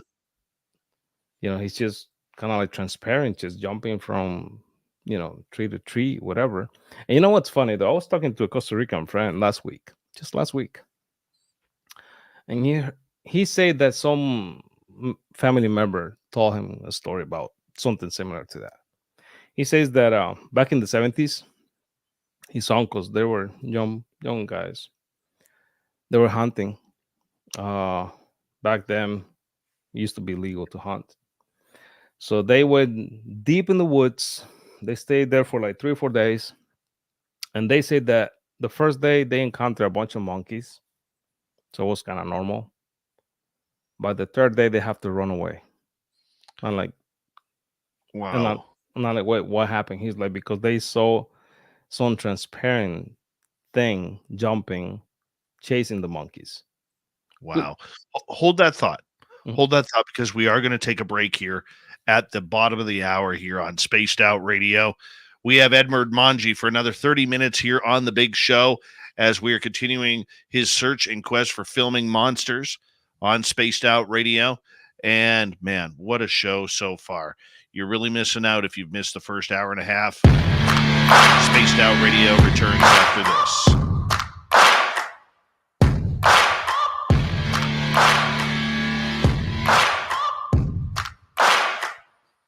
You're listening to Spaced Out Radio with your host, Dave Scott.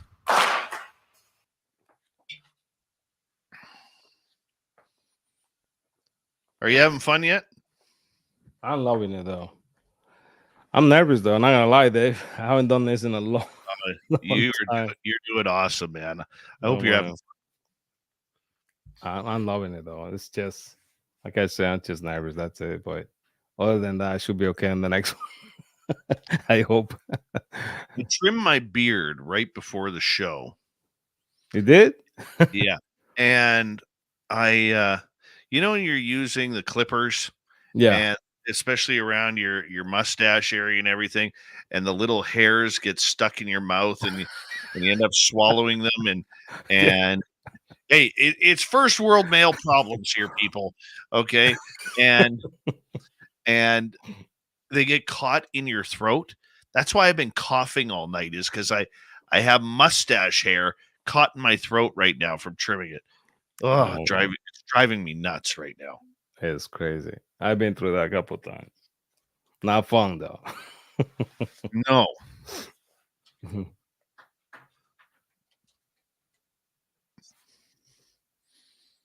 Mm-hmm. Yeah, this has been a blast. This has been a blast so far. Yeah, I hope so, Dave. I didn't know if I was gonna pull it off, to be honest. Dude, I got you through it. Yeah, you did. Thank you for that, man. Do appreciate it. Oh, no worries. We're gonna make do it so easy for me, though. Oh, I do my best. Yeah. I do my best. So you've been doing this for a long time, Dave? 9.5 years. Oh man, yeah, that's a lot of time. How do you like it? I love it. Yeah. I do. I wish I could do it full time.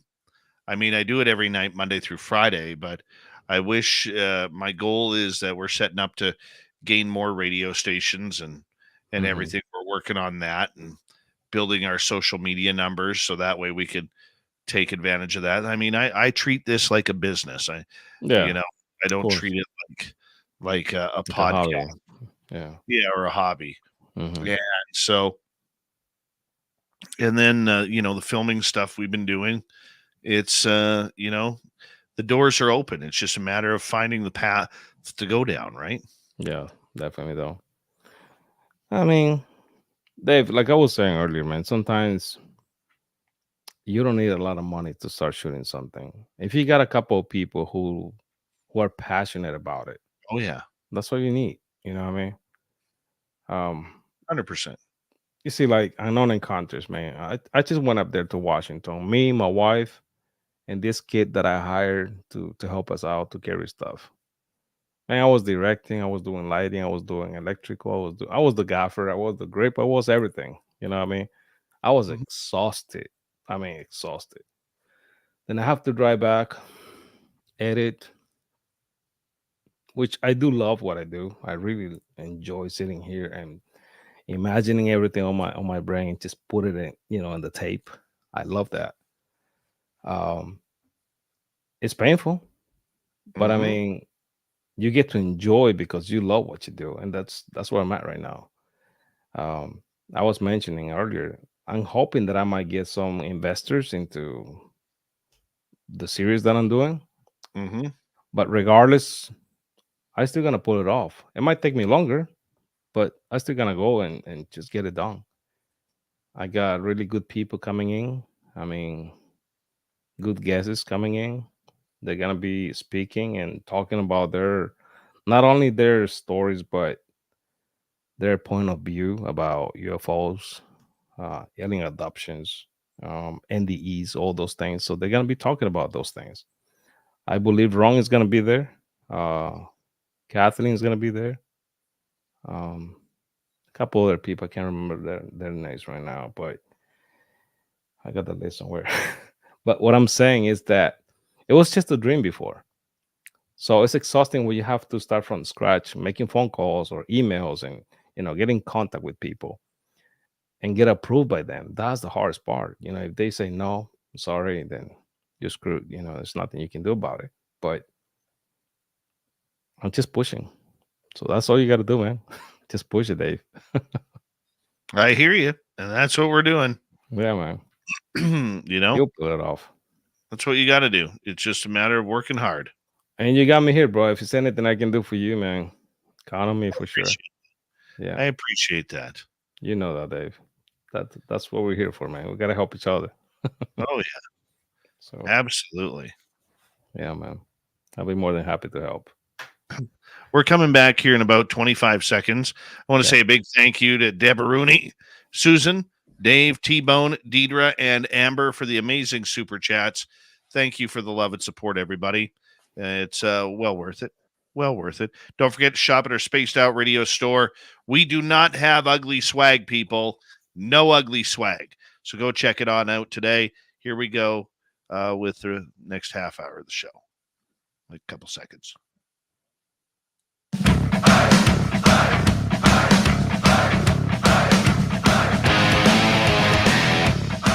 Second half of Spaced Out Radio is now underway. Thank you for joining us. My name is Dave Scott. Always appreciate earning your listening ears wherever you are on this beautiful planet we call Earth. Hey, I want to remind all of you that if you've missed portions of this show or others, did you know that all of our archives are free? You could get them at any major podcast network or on YouTube at youtube.com/spaced out radio. The only thing I ask in return is hit that subscribe button. Our website, spacedoutradio.com. We have a plethora of features for you. Rock out to Bumblefoot, read the news wire. Check out our swag as well. Follow us on X at Spaced Out Radio, Instagram at Spaced Out Radio Show, and on Patreon in the Space Travelers Club.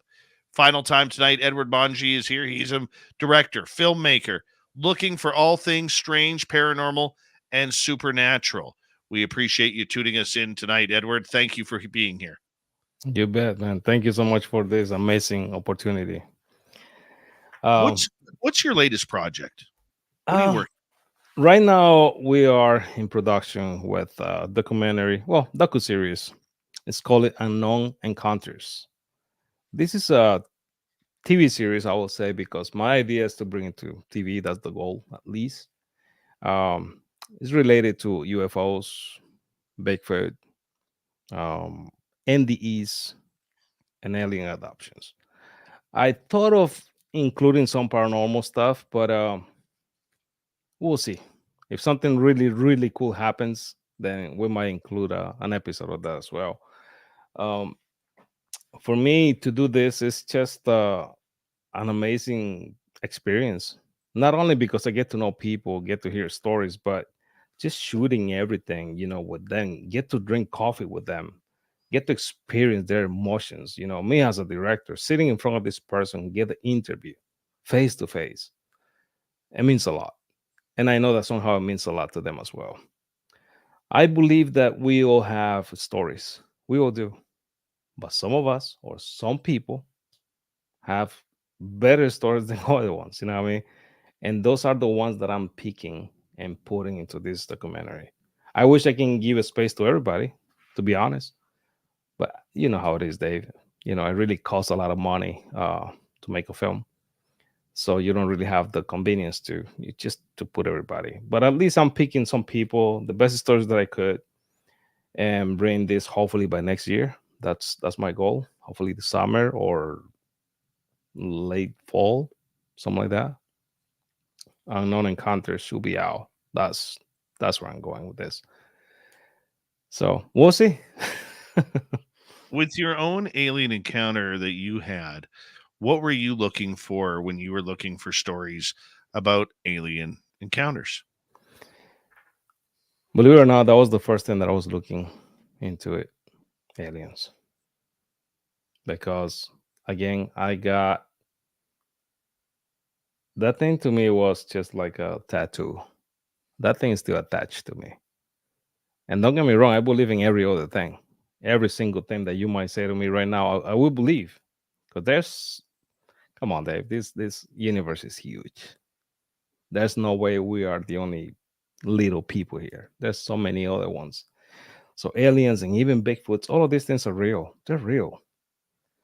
And in my opinion, it's just like somebody was telling me the other day, man, you believe in dimensions. Not like, of course I do. We have 2 dimensions right here, right now, I say, like a joke. And I'm like, if you look Look at the river or the lake or even the ocean. That's another dimension right there in front of your eyes. And he's like, what do you say that? I'm like, well, you see that fish? He's looking at you. You can see him. But you guys cannot live in the same world unless he has water out here and you can have oxygen in there. So I would say it's the same thing with these beings. They can see us, but they cannot live here because it's just not their world. Period. They don't belong to this world. And when you cross to their world, you might be lucky to come back. If you hear stories from David Politis, some of them say that they've been somewhere else. They made it back, but they got here confused. They don't know what what they were doing there. They see some creatures or beings. I don't know what they really see. Some kids say that they saw, Mama Bear, carrying them, taking care of them. There's so many stories there. We can talk here for months. But my point is that all of these beings are real. So I'm like, you know what? If we can only pull out a few films yearly talking about these topics, not only for business, because again, it costs a lot to make a film. But you also have to make a little bit so you can make the next one. That's my goal. I picked the aliens because yes, you got it. That was what I experienced. But that was not the only thing. You see, if we talk about in the East, like I'm doing right now, it's again the same thing. I believe that there's so much things out there. I died a couple of times, Dave. I mean, there's so much I can talk about, but again, it's gonna take days. And to be honest, I don't want to take over the show. But I've been in the other side a couple of times, and I still wondering what did I saw? What was that? Unless you want me to say the story, I'll tell you. But Oh yeah, we got 17 minutes. Let's do it. Okay, I'll Let's make do it short. After I got back from Afghanistan, I'm training again. I'm transferring myself to Special Forces. That was my goal. I was up on top when I got deployed because I was deployed with them. I was in the 82nd Airborne Unit, Fort Bragg. So I'm one of those guys jumping out the planes all the time. That's my job. And I love it though. When I'm transferring, I just enlist. I went to school. I got all my points, everything, just to be where I wanted to be. Everything was set up. And I was happy. Somehow, Dave, I knew I was not the same guy. And maybe I still not the same guy that I was before deployment. But I'm pushing. Physically and mentally, I was not the same. I have 5 jumps to do before I transfer. So the first 4 jumps, everything went well. No issues. Just normal day. My 5th jump is a night combat, full combat jump. Meaning you get off the plane, full of gear, just like you're going to war. Same thing. No difference. It is 11:48 the last time I saw my watch. When they open those doors, you feel the pressure of the wind coming in, the loud noise of the C-17s, and you know that you're about to jump off the plane. Static line, walking towards the door. Right before I jump, I felt something that I had never felt before. I got 43 jumps total. That was the last one. I jump off. It was a stormy night. We were not supposed to jump. It's raining, lightning. You can see like pictures, just lightning falling. For what I understand, it's actually illegal to jump like that. But we did it anyways. You count 6 in your brain when you jump off the door. I'm on number 8 and my parachute is not opening. Oh my. So I knew that I was in trouble. So now I'm about to find my emergency parachute. And I'm rolling and rolling. And I know that I have a few seconds, not minutes, seconds to hit the ground.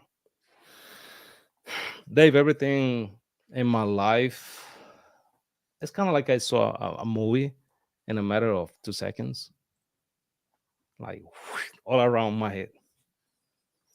And I feel like they just paused the movie. The atmosphere changed. It's warmer. I'm getting close to the ground. I'm about to hit the ground, and I'm full of strings all around my body. I couldn't pull my emergency. It's pitch black. You cannot even see your hands. You can see nothing. And I remember saying to myself, this is it. Close my eyes and brace for impact. And I heard this thunder, like a thunder, like an echo that expands and expands. Next thing I know, I open my eyes and I'm in this white, massive white room. No walls, no ceiling, no floor. It's like I'm floating. Right. It's just white, and I can hear my breathing. That's it. And I'm saying, what is this? I can hear the echo of my voice expanding. But I don't hear nothing. I don't see nothing. It's just white. I don't know for how long I was out. They found me like 30 minutes later at the edge of the drop zone, Sicily drop zone, for Bragg. I remember somebody from here. I'm only remember pictures. I don't remember everything because I lost memory. I got a really bad concussion. I remember something tapping my shoulder. Bro, are you okay? And I said, I'm fine. I'm good. You sure? You good? I'm good. Was that real? I have no idea, Dave. Because you don't land right next to nobody. That doesn't happen only on the movies. You land, far away from each other. You don't know who's there. And you just hit the ground, pull the mission. When the mission is completed, everybody walk about a mile to the tower. There's trucks and buses to pick up the people and go home. That was a Friday night, so Saturday we were off. I remember that. On Monday, I'm getting promoted. I'm getting all of my dreams coming true on Monday. I remember that I'm trying to get up and I keep on falling. Get up and fall. And I'm having like pictures in my head about the white place. I'm starting to smell blood. So I'm cleaning my face. Yeah, there's blood coming out of my nose and my mouth. I don't know how I walked that mile. I was the last guy. I remember that because they were yelling at me. How I got home, I have no idea who took me home. But I remember walking upstairs in the apartment. So my wife, she was sleeping and the kids. I got to the bathroom, take off my uniform, full of mud, really dirty. And I'm holding myself in the mirror and looking at myself. And I'm bleeding through my ears, my nose, my mouth. And I'm like, what happened to me? So I got naked, jump in the shower. And I see my left leg facing the other way, pretty much. And it sounds really funny, but I grabbed my leg and I twist it up to face the front side. And I'm screaming. So my wife got up and she's like, baby, what's going on? And I'm like, baby, I don't know. Something happened to me tonight. So she helped me out to put my clothes on, but I'm not saying anything. And then she started to see my blood coming out of my ears. Baby, what happened? And I'm like, I got a bad landing. Pressure didn't open. It opened partially. That was it. So it was tough, man. I mean, the story goes and goes, but let's cut it off right there for now. But my point is, Dave, I lost my life for a few minutes and nobody was there for me. How did I get back? I have no idea. What's the purpose of me leaving? Because from that point, my life was about to get even worse. It was about to go really, really down. No more Army career.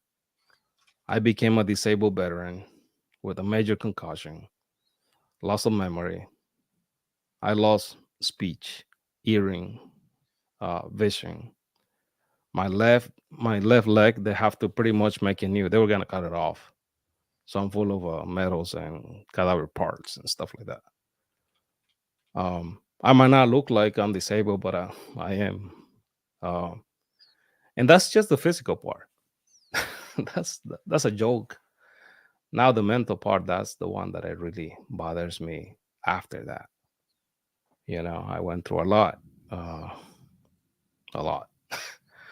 But my point is that sometimes you have to lose so much to get to value people, life, things. Uh, Sometimes I talk about my deployment with some people. When you're like overseas, man, you miss the carpet, you miss your chair, you miss just anything, any single little thing at home. You miss your kids, obviously, your family, your dogs, your cats. You miss everything. There's days that you just walk away from your body, cry a little bit, and shake it off and let's go. Let's keep on going. Everybody does that. It's a normal thing. It's the only way for you to kind of release that pain that you're carrying, because sometimes you don't even know what you're fighting for. It's the truth. I mean, we know why, but you know what I mean. Um, but yeah, that's my point, Dave. You gotta lose life to get to value, and that's why I love NDEs. I've been listening to a lot of people who die,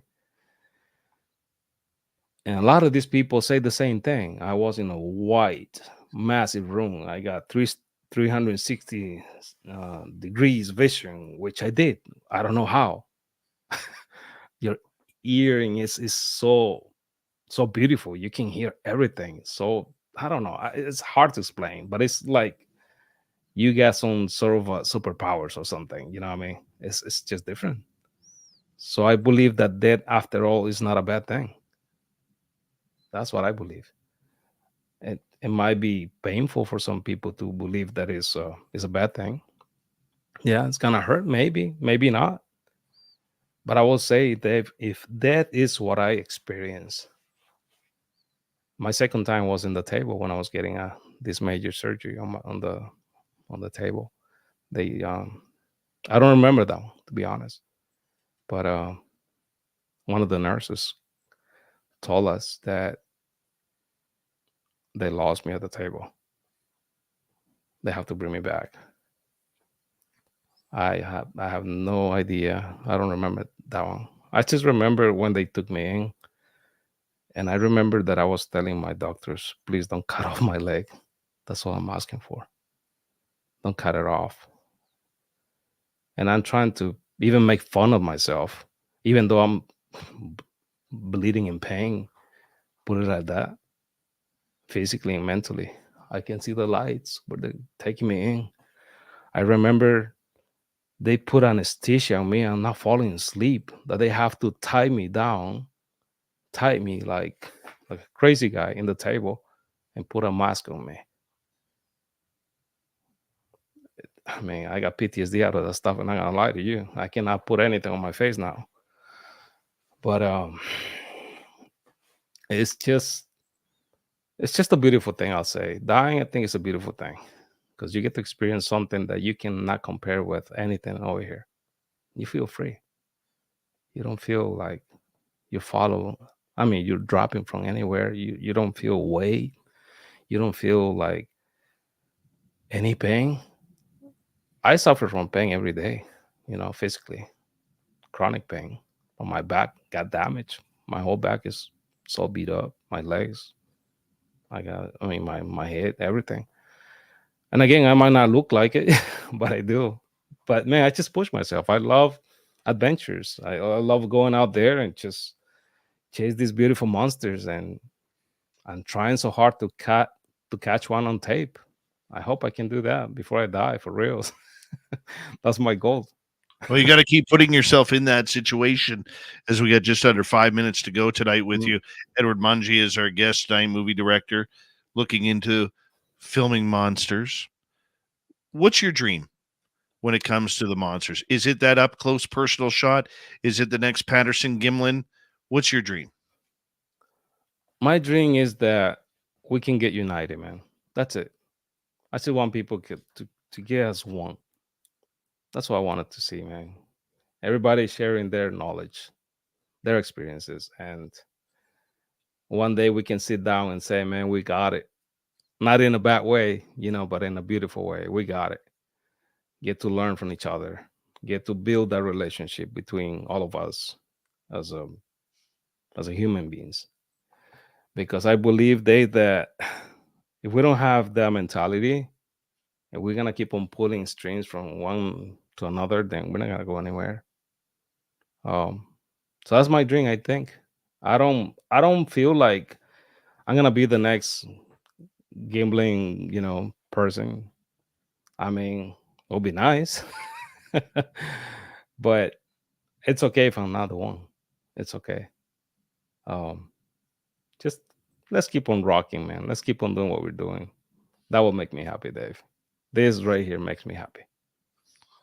Hey, anytime you get to share stories with fellow experiencers out there and open up your world to other people, that's always a great time.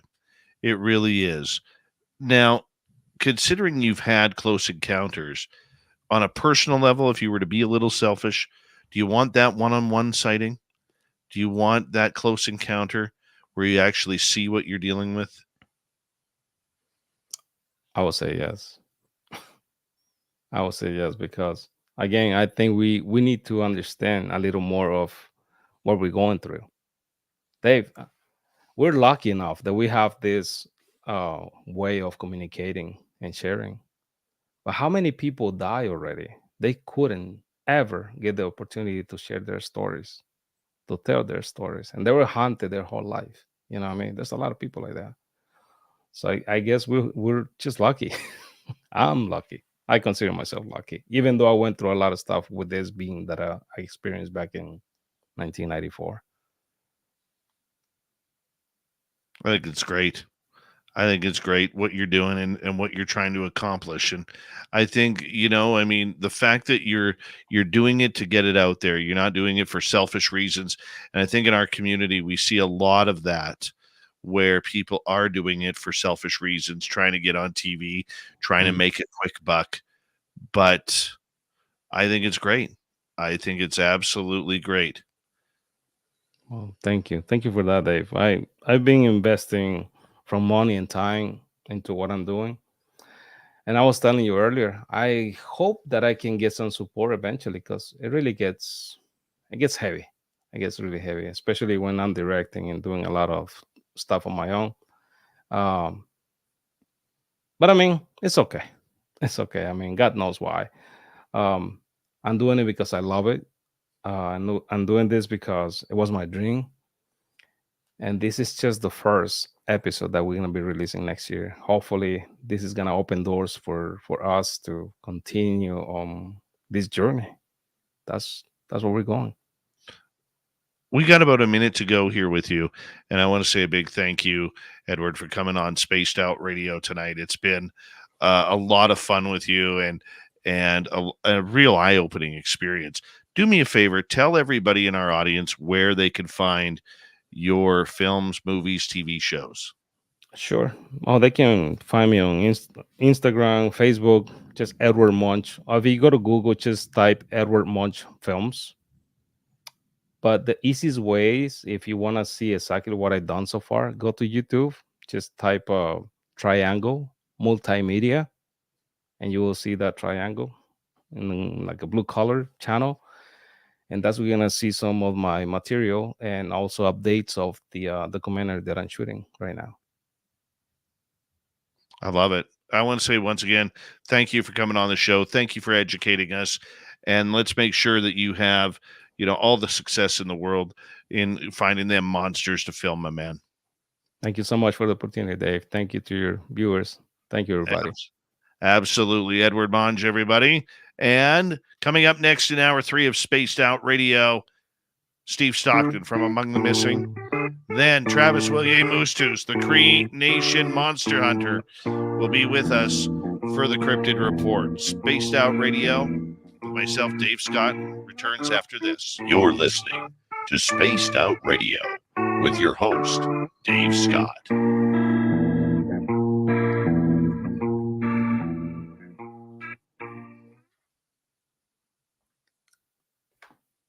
Great job, Ed. Very Thank good you. job. Thank you, Very brother. much appreciate that. And let's stay in touch, my man. For sure, man. You know where to find me now. Yeah, for sure. For sure. Okay, thank you. Well, let's do this again. Yes, sir. We will. Take care, Dave. Have a good night, man. You too, Edward. Take Bye, care. guys. Bye-bye. Bye. He was awesome. He was just freaking awesome. What a great night of radio. Great night of radio. That makes me happy. I hope you are too. All right, guys, I'll be right back. And sit tight.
I am back.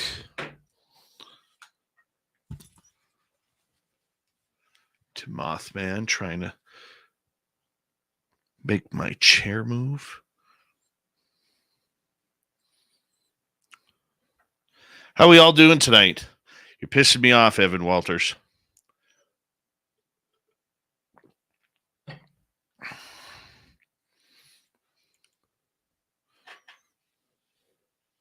Big thank you tonight to Deborah Rooney, Susan, Amber, Deidre, T-Bone, and Dave. Very much appreciate the love and support, everybody. It helps us out with what we do on a nightly basis, so thank you very, very much. And, yeah, don't forget, you can shop at our Spaced Out Radio store. We do not have ugly swag, people. No ugly swag, so make sure you check it on out. And we're coming back here in about 10 seconds. Stay tuned. Hi, Jamie Johnson.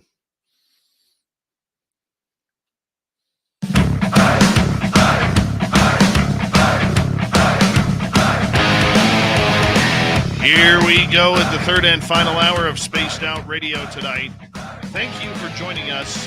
My name is Dave Scott. Always appreciate earning your listening ears wherever you are on this beautiful planet we call Earth.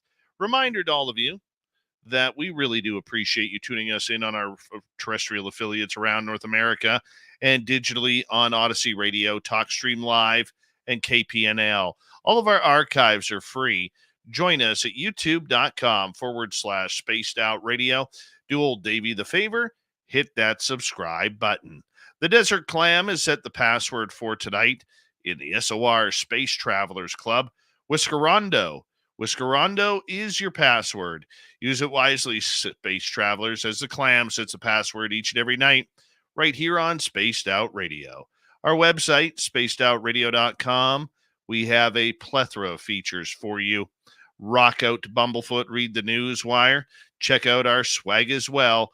Follow us on X at Spaced Out Radio, Instagram at Spaced Out Radio Show, and on Patreon in the Space Travelers Club. It's that time of the night we say hello to Steve Stockton from Among the Missing and Another Creepy Story. Hello, friends. Welcome to Among the Missing YouTube channel on Spaced Out Radio.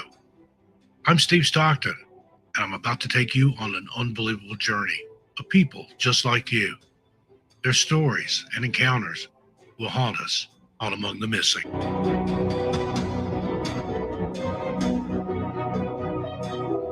Cassandra Bravo, a 34-year-old nurse and mother of two, went missing on Thursday, November 5, 2020, while hiking solo on Mount Whitney, which is located on the boundary of Sequoia National Park and Inyo National Forest. According to the National Park Service, Mount Whitney is the most frequently climbed mountain peak in Sierra Nevada. The shortest and most popular route to the summit is from Whitney Portal, which has an elevation of 8,360 feet at the trailhead and 14,494 feet at the summit. Cassandra only intended to hike for the day. Later on Thursday, Cassandra's friends and family were concerned after they had not heard from her. They alerted the Inyo County Sheriff's Office, which found her vehicle parked at Mount Whitney Portal in Inyo National Forest. A GoFundMe page for Cassandra's children said that her boyfriend, father, and several close friends began searching for her on Friday, November 6. They were joined by the Inyo County Search and Rescue Team the following day. Cassandra was found alive down a steep slope of rock on the morning of Saturday, November 7, apparently having slipped and fallen approximately 100 feet and had managed to make her way behind a large tree stump, according to the GoFundMe page. Cassandra spent 2 nights in freezing cold temperatures.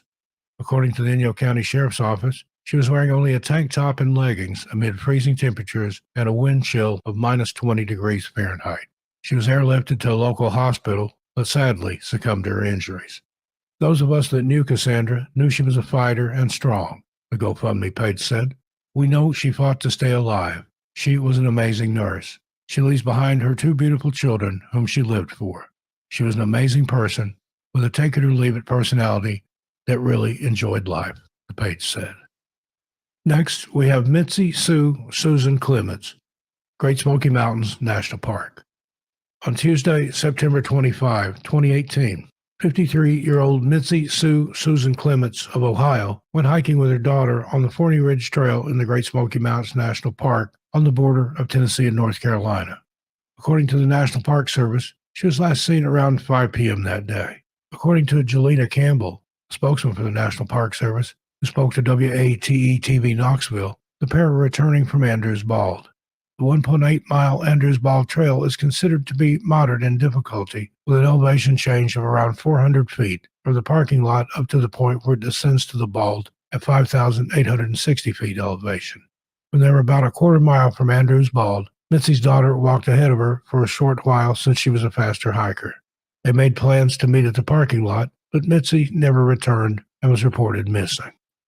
The search for Mitzi lasted a week and involved 175 trained personnel from 5 states and some 50 organizations, helicopters, drones, and canine units. Any tracks, any sense that the dogs could have picked up were pretty much erased in those first couple of days because of on and off rain, said spokesperson Campbell. You can't see the person standing next to you. It's that thick. Search parties combed over 500 miles of trails and 10 square miles of off-trail terrain to find Mitzi. Search crews discovered Mitzi's remains on October 2, 2018. According to the National Park Service, the remains were found in a dense foliage area down the steep Huggins Creek drainage in Swain County. The location was approximately 3/4 of a mile south of the Appalachian Trail and 2 miles west of the Klingman's Dome parking area. The autopsy concluded Mitzi passed away from complications of hypothermia due to exposure to adverse environmental conditions. The National Park Service said she wore a light sweater, leggings, nylon workout pants, and a clear rain poncho. The medical examiner's report also listed dehydration as a contributing factor. Mitzi had no other signs of significant trauma, and there were no signs of foul play. We just don't know what happened, spokesman Campbell said. Because it was in the middle of nowhere, there aren't any trails nearby. The closest trail to that would have been the Appalachian Trail. We don't know if she was on that trail. In a statement, Mitzi's family said, "I want to specifically thank the National Park Service for their incredible efforts. The cooperation shown between more than 50 agencies was amazing, comforting, and very supportive." And thank you to Steve Stockton from Among the Missing for another spooky story. If you want more just like that, head on over to youtube.com/Among the Missing and check out his videos today. From the missing to the mysterious, it's the Cryptid Report. Coming in tonight hot, Travis William Moostus, the Monster Hunter. Here we go.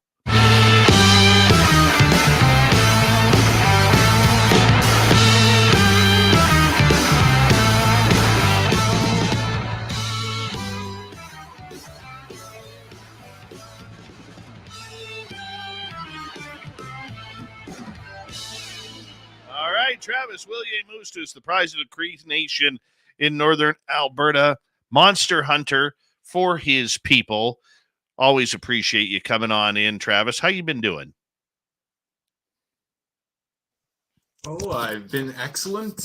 Just been enjoying the holidays and the time, and yeah, like I said, I've been getting a lot of stuff done. And I released the Mars Bug Wars Forgotten Ones, which is the book 2 of the series. So I'm pretty happy with that. And other than that, like I said, just lining some things up for maybe possible things to happen in the next couple months. So yeah, things are looking exciting, I should say.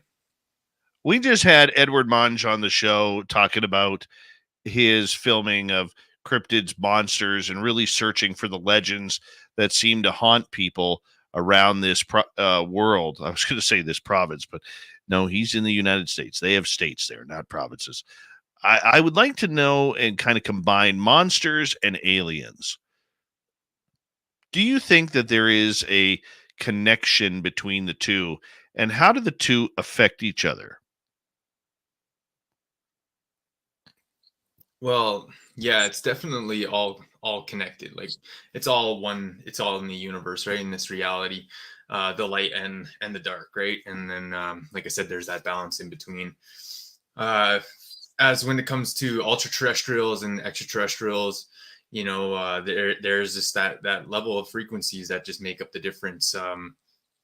Whether they're on a higher frequency vibrational enlightenment path, or if they're on a lower frequency stealing your energy, or they're manipulating you, or are attaching to you perhaps, or like I said, manipulating your thoughts or anything like that, and like if someone's going to go that far. But I'm just saying, like, it's most of the time when cryptids, and like I said, it's just like if there's a lower frequency and they're around a lot of times, it will make, like I've mentioned before, make things start to like act up, like electronically, or if we start to do like bring around certain things or do ceremonial like practices there, like stuff will start to like it will start to let itself be known, right? And then not just like like a kind of like a acknowledgement that what we're doing is working, and kind of like continue like clearing it and stuff like that. But as for like extra darker extraterrestrials, and a lot of times people have to I should say build, or like I should say build up themselves, like intuitionally, spiritually, in order to I should say ward themselves off from like a lot of them, like from themselves just being so open out there, like a magnet, you know what I mean? Instead of being a magnet, like they're conscious about what kind of energy or type of beings that are around them and stuff is what I'm saying is a better option for folks out there to do. But a lot of times, like the darker forces, like when you bring around like camcorders or things like that, they'll just drain the batteries, or like shut off like everything, like even flashlights, or blowing out candles, or all sorts of kind of stuff, and to try to freak you out and whatever, and banging, breaking stuff, but it's it's a matter of like how you're what you're dealing with, and how you or who you're with, and what's the time and place of the universe for it, right? And with cryptids out in the wild, and that's like another thing too, is like what kind of is it was it your lucky day that you like you have the right kind of things with you, or is it like, was it meant to be? And sometimes it's not always a bad thing though, because like you'll encounter these cryptids and things, and they're more like a message, or they're there to display these interesting connections to us, like and the land and life itself, and it's that reflection of that, right? And so it's very important to pay attention to. Do they get along, aliens and cryptid? Yeah.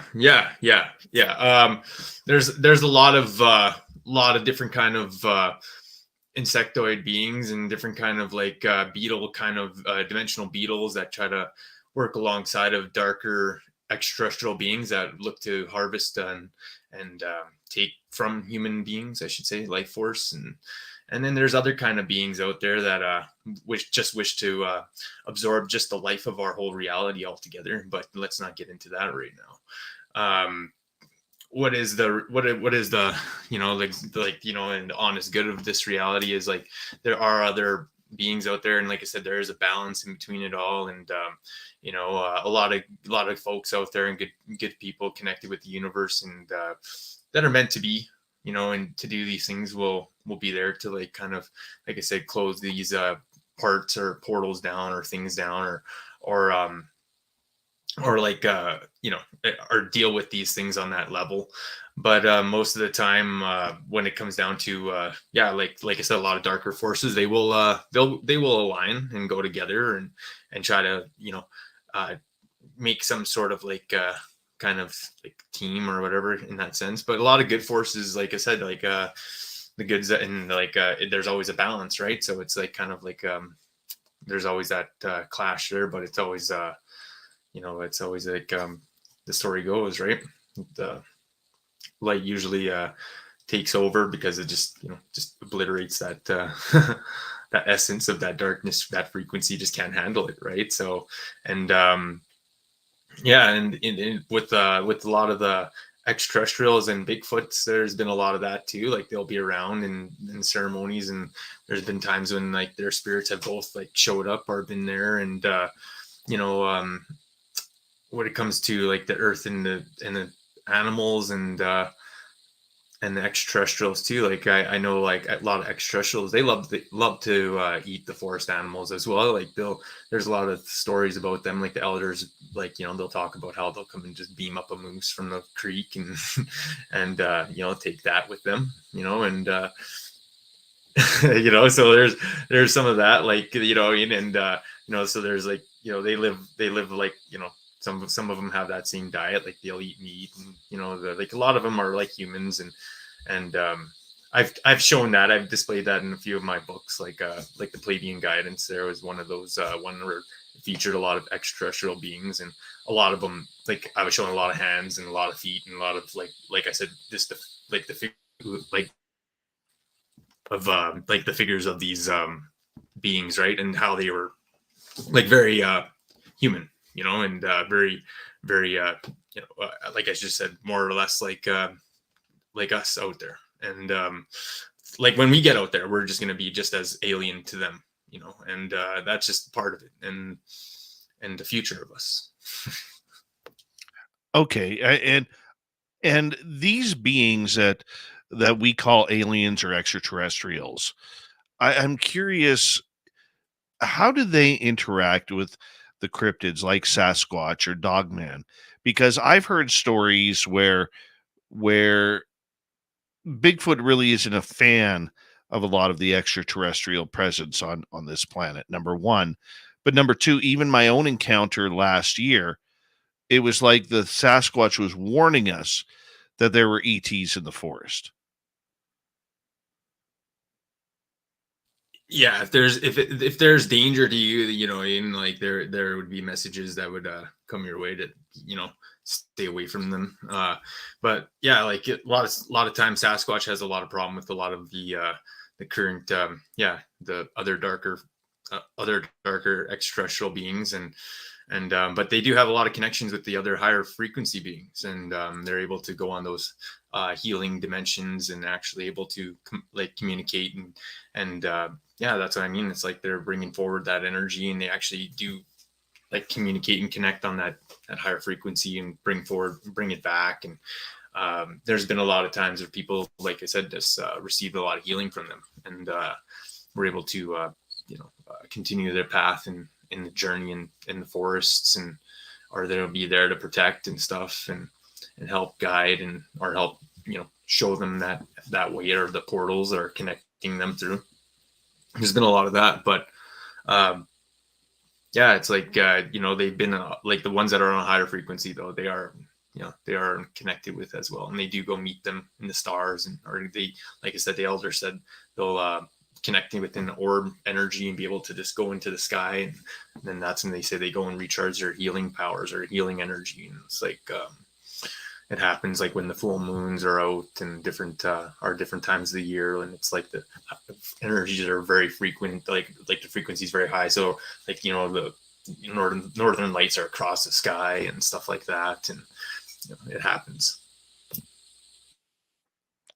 Have you ever had an encounter with aliens and Sasquatch at the same time? Not at the same time, but it was like you know, throughout my life I've experienced them, and those experiences remain to me the very heartfelt moments in my life, and very life-changing experiences, and yeah, like I said, they were very, most like I said, with the Sasquatch, I've had mostly very positive experiences. I've never had a very, like, I had never had a threatening one, or a very like one where I felt terrified or anything like that. No. Have I felt like I said, have I dealt with negative extraterrestrials before? Yes. And have I dealt with the good ones too? Yes. I've you know, I've made great connections with the good ones, and those ones actually helped me clear a lot of the negative forces out there, and help me you know, understand a lot of this knowledge and connections to the universe, and yeah, it's like it's part of it. It's part of this, you know, this path and this existence that I am, like, and that I've grown to understand through time and through my family, and helping me and guiding me in that direction. Okay, so I know you've had interaction with extraterrestrials. and you've also helped people with their own extraterrestrial contact. The people that you help out over the years and have helped over the years, is their ET contact quite similar, or has it been something that is a mixture? Some people getting very positive contact, others getting negative contact.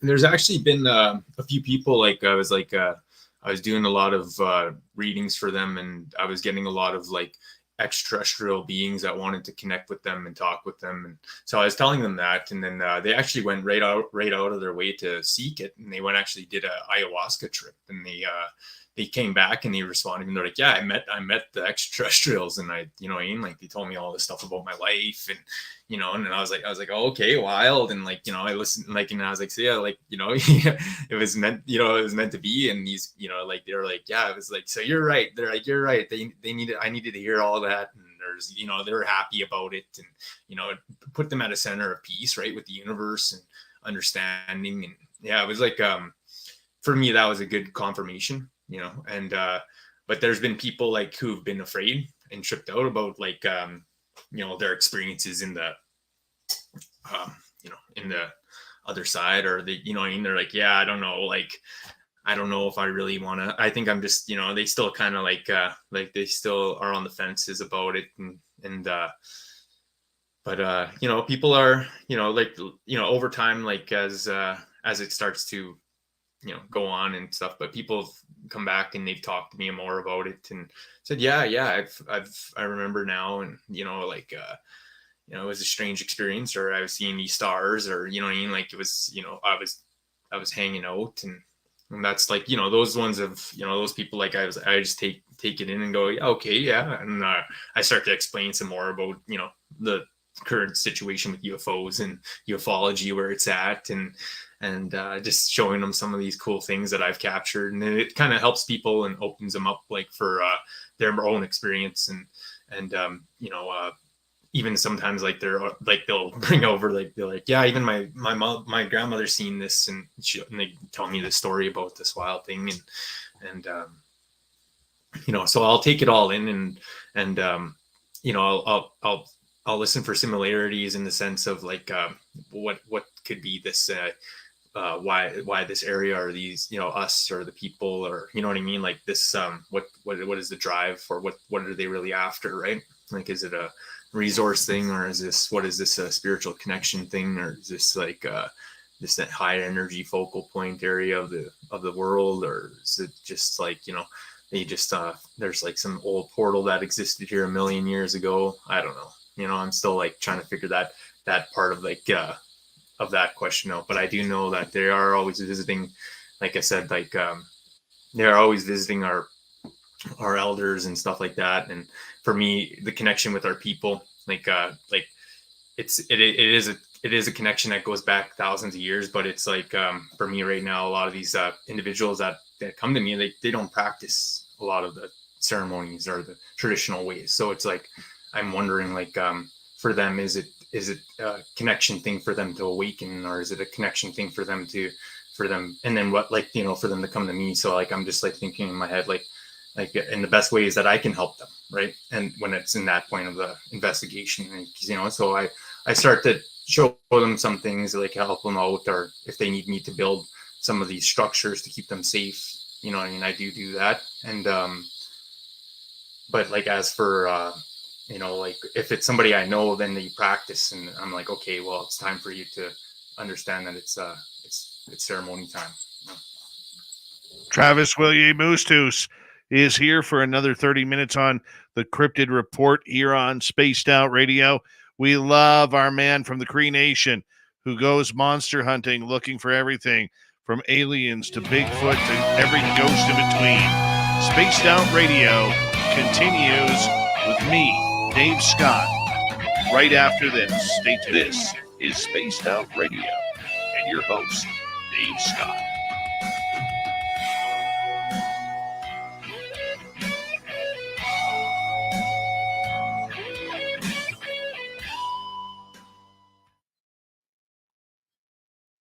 Hell yeah. Woo! There we go. There we go. Phineas Coathanger, welcome to SOR on X. I'll be right back.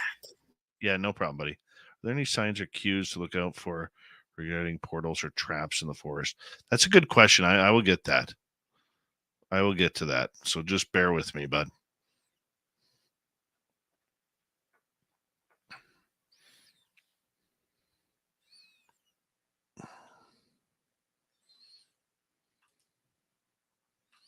How we all doing? We having a good time?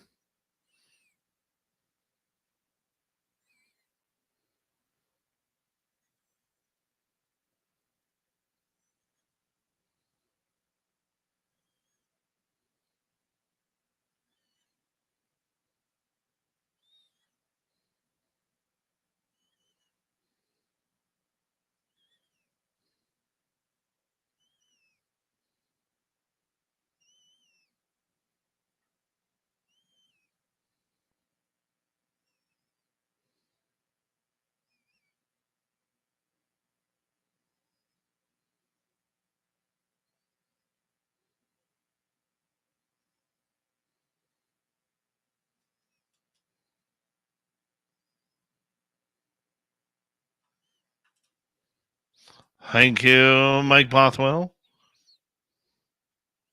The great Canadian Mike Bothwell.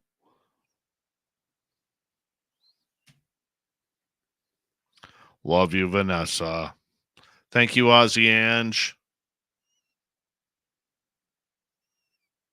Yes, Deb, I did go in there to compliment Jimmy's hair. I mean it too. Gamer Quest, how you doing?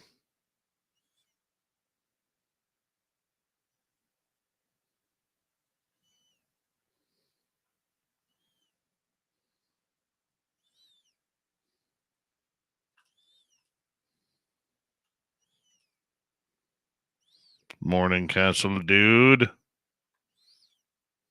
Dave's actually not too tired today. Not too tired. Dave will be tired. Well, I worked all day, raced home. I was on air for 90 minutes with Bigfoot Rob earlier tonight.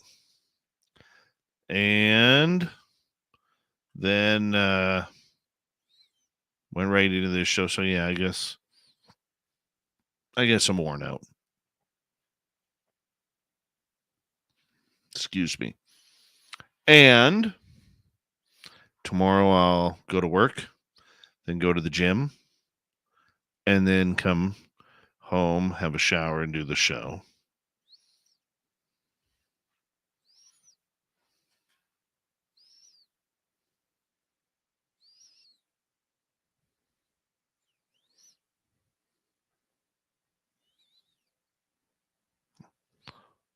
And hopefully I have a good sleep tonight. Lovely Lavira.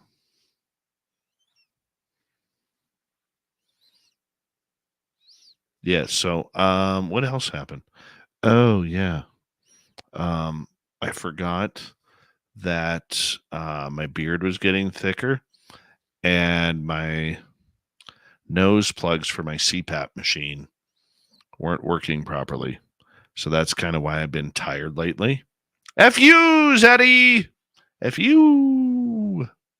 And so I trimmed my mustache and my beard today. I know it doesn't sound like a big deal, but these are the things you have to do if you want to breathe. And breathing and this whole life thing, they're kind of synonymous. Synonymous? Yeah. With each other.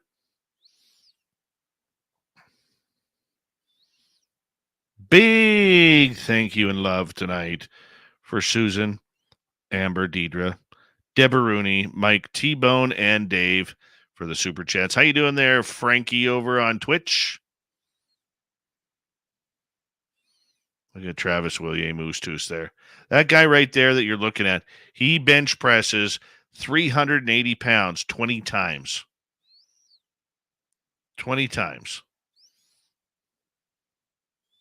I'm not an Irish Spring guy. I'm actually a Axe body wash guy.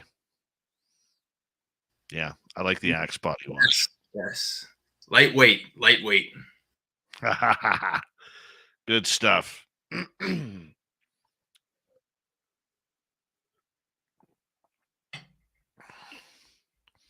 All right, we got about 20 seconds here.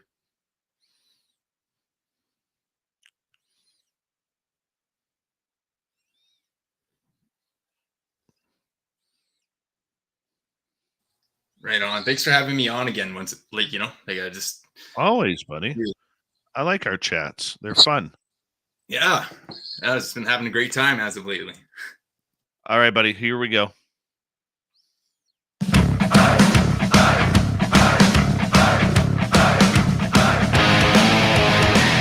Here we go with the third and final half hour. I think that's the final half hour of Spaced Out Radio tonight.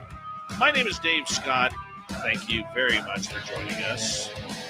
I want to remind each and every one of you that if you've missed portions of this show or others, you can always check out our free archives at youtube.com/Spaced Out Radio. Do old Davey the favor.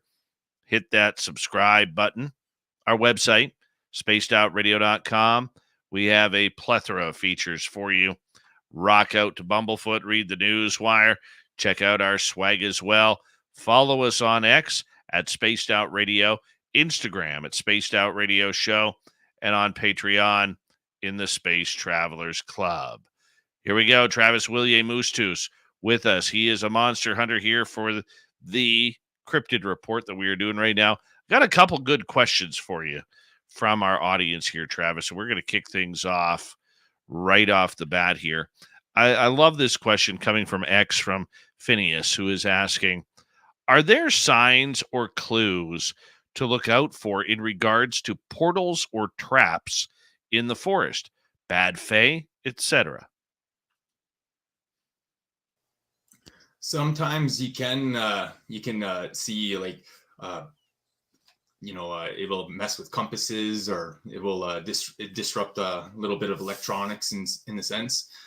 You will get a numb kind of tingly feeling. Sometimes it's at that, and then it's kind of like you're already around the area kind of deal. So sometimes it just happens, naturally it's there, and then sometimes it's not, right? Like it's activated certain times, and maybe it's just then in that moment of the universe, that it just somehow the realities and their reality, our reality click together, and just open that up for that moment in the space of the universe. And maybe it was the one-time thing. We'll never fully understand that part, but there are areas like where where we do our ceremonies, and like I said, in the mountains, and we consider these are the Great Lake areas, and we consider these areas like portals, natural portals to the other world. And we'd go on these we'd be able to travel across these portal pathways and go explore with the elders, and get these messages or blessings or teachings, or the extraterrestrials will come down and pick us up right there and bring us into that higher frequency or dimensions. And so sometimes it's a spiritual thing, and it's meant to be guided and opened, and sometimes it is just opened by the higher beings, and they want to make that connection with the certain individual. Okay, so are they able to leave clues as to where these are? Are they very well hidden by the camouflage of the forest? Yeah, most of them are hidden like really well. Some areas are still kept open. Like some areas, like some spiritual areas, are still kept and watched over, and some cryptids watch over some in the mountains and things like that. A lot of times, most of the portals, going down south and stuff like that, are all kind of buried underneath, and have been submerged by the times of the earth, and for us, it's it's been always a ceremonial thing. Certain areas will be activated by higher beings, orb beings will come down and fly around certain areas, and you'll see actually they'll mark out the grounds and bend grass down, and so there are some for us, we'll get signs like that to make certain ceremonies in areas because of that frequency, or it's meant to be, right? So there are some stuff like that. All right, let's go to another question from our audience for you. Let's go to Sweet Tony D in the UK. Travis, have you had anyone come back to you saying, I've seen a UFO after you've told them or introduced them to UFOs? Actually, some people have, it's been like spread across, like from like somebody was like, oh, their auntie or their cousin was like, hey, I heard Travis, well, he knows a lot about these UFOs and star people. Maybe you should go talk to him about them and bring it up. And that's when it's kind of cool, because like if somebody in the area, in which most case it was like, and and they're telling me about what they've seen, and I'm like, hey, I've seen that thing flying over too, so I'm glad you've seen it as well. Like, and I've managed to take, and I show them, and they're like, yeah, that's it, that's what I've seen, and they're all like, like they're just like, they don't want to ever talk about it, or bringing up like it, like they just they just were very like caught off guard, and they were just more curious about it than anything, right? Like it was just kind of like it sparked the question of the unknown, and they were just kind of like wondering more about it, right? Or if they were just seeing something, or what I mean. And so that's kind of nice when I was able to make those kind of connections. But yeah, no, like there has been like a huge increase of these sightings, though, because people are being more aware and paying more attention to what's flying over at the night, and yeah, it's becoming more warmer out, so people are outside more, and so a lot more eyes on the sky. Oh, I love it. I think it's great. I think it's absolutely fantastic. Okay, let's go to another question here from our audience, which is let's take a look here. That's from Mike. Travis, has Bigfoot Dogman ever interrupted a sweat in a negative, aggressive way? They literally can't, because like during those ceremonies, it's like it's such a high frequency level that they would not be able to enter into that area or that zone. It's like it's totally protected and watched over by the higher dimensions. Like they're not allowed to even get close. And a lot of times though is like if they're ever there, like if it's ever like a negative like force or something, it's usually somebody is like area or something like somebody has like connected with them in a bad way, or like or they've succumbed to their negative attachments, and what I mean, started becoming more aggressive, like so, like like that's usually how they end up making like their aggressions out in the world, is if they're attached to somebody like outside of like in the world where they're vulnerable, or like in a dark zone area that hasn't been cleared or taken care of or looked after, I should say. Okay. During a sweat, there's a lot of spiritual activity that can happen. It's a from what I've heard, I've never done one. I've always wanted to do one. And believe it or not, it's actually on my bucket list of things to do. But there's a lot of connection to spirit going in there. And I know this is a little off topic, but due to the question, I think it's kind of important. What actually happens in a sweat that's very spiritually gratifying? Well, it's an honoring of the spirit being that we all are. So it's like the gift of being of this life that was given to us. So we're honoring that, and the sweat lodge is built like that, like the womb of Mother Earth. So it's like returning back into that sense of creation in that moment, and healing with that energy that's coming in from the universe. So it's like it's that revitalization of all your senses, your connections, and honestly, like it's very healing, and like I said, you make those connections with the honoring the spirits and the ancestors and the guardians, and that's like the big part about it is like it's the healing. It's the part of like that, making that and honoring that connection. So, and going back to being like one with creation and emerging back out with that connection. Do your past elders, your past family, relatives come by to see you and connect with you? Is that what goes on? Oh yes, yes. A lot of times you'll get them, and or sometimes you'll even get I've like a lot of times there's been tricksters. They've like good ones though. They come and brought blessings and trying to make people laugh, and they'll actually like ring bells like when there's no bells in the sweat lodge at all, like just like a little like a little, yeah, and it's like whoa, and like and our buffalo will come and just come and breathe on you real deadly, and there's been all these like real wild stuff like that, but it's a lot of times, like I said, it's the honoring and blessings of these the beings and the guardians beyond and the ancestors, and making that connection with the earth and the universe. It's becoming one with it and connecting with it, and that's really what it's about. So how powerful is that feeling? Oh, it's very, very, very powerful. Like literally, you could feel the eagle's vision, like just like flowing onto your body, like a hot temperature, just like what I mean, just like flowing, like like it just beaming the sun's rays into you. Now, when you go into a sweat, are you going in just naturally? Are you going in fully clothed? Like you're not on any type of substance like an ayahuasca or anything like that in order to connect. It's all natural, correct?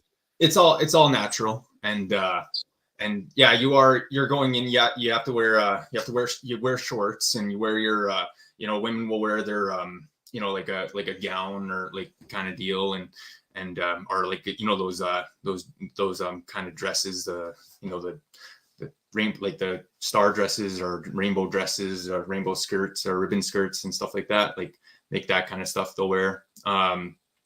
It's very very connected back there. You don't bring in any technology. If you try to bring in any like black obsidian rocks or anything like that, they just explode. So you're told not to bring in any dark crystals or any, like, they just get yeah, it's pretty wild. But like quartz and stuff like that have survived, and like like amethyst survives, and different things like that like have been able to withstand the higher frequencies and things that go on in there. But as for like, we don't bring any technology or associate any of that with our ceremonies. It's to be natural and connect back with that, right, and that reality of it, and honoring that reality and tradition of it. And yeah, so it's still like very much practiced in the way it was practiced thousands and thousands of years ago. It's awesome. It's awesome. Like I said, it's one of my bucket list adventures to do, is to actually go on a sweat, which I just find so amazing. And I'm sure it's refreshing, because sometimes they can last for days.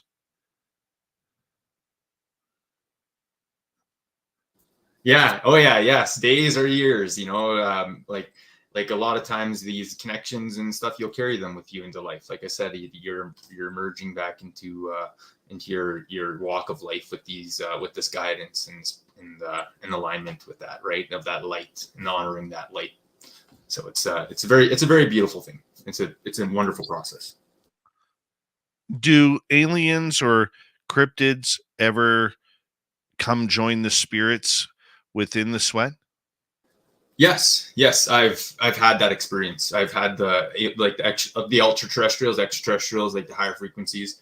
They've actually come into the sweat lodge, and it was real cool, because like the way they came through was like a pink orb, like light energy that was just flowing around everybody. Like it was just like I was able to see like everybody like silhouette for a little like for a second or two, and then it started emanating around like to my left side. And as I looked, it was just such a bright like emanating light there. But the guy that was sitting across from me singing and shaking the rattle, he was looking in there, and he started nodding his head, because I could see his face in the pink light. And he told me after that it showed the oval and the oval head, and the blue eyes, and the pink. It was a female healing alien, and it was there to bring forward the energy to help heal us and help with the ceremony.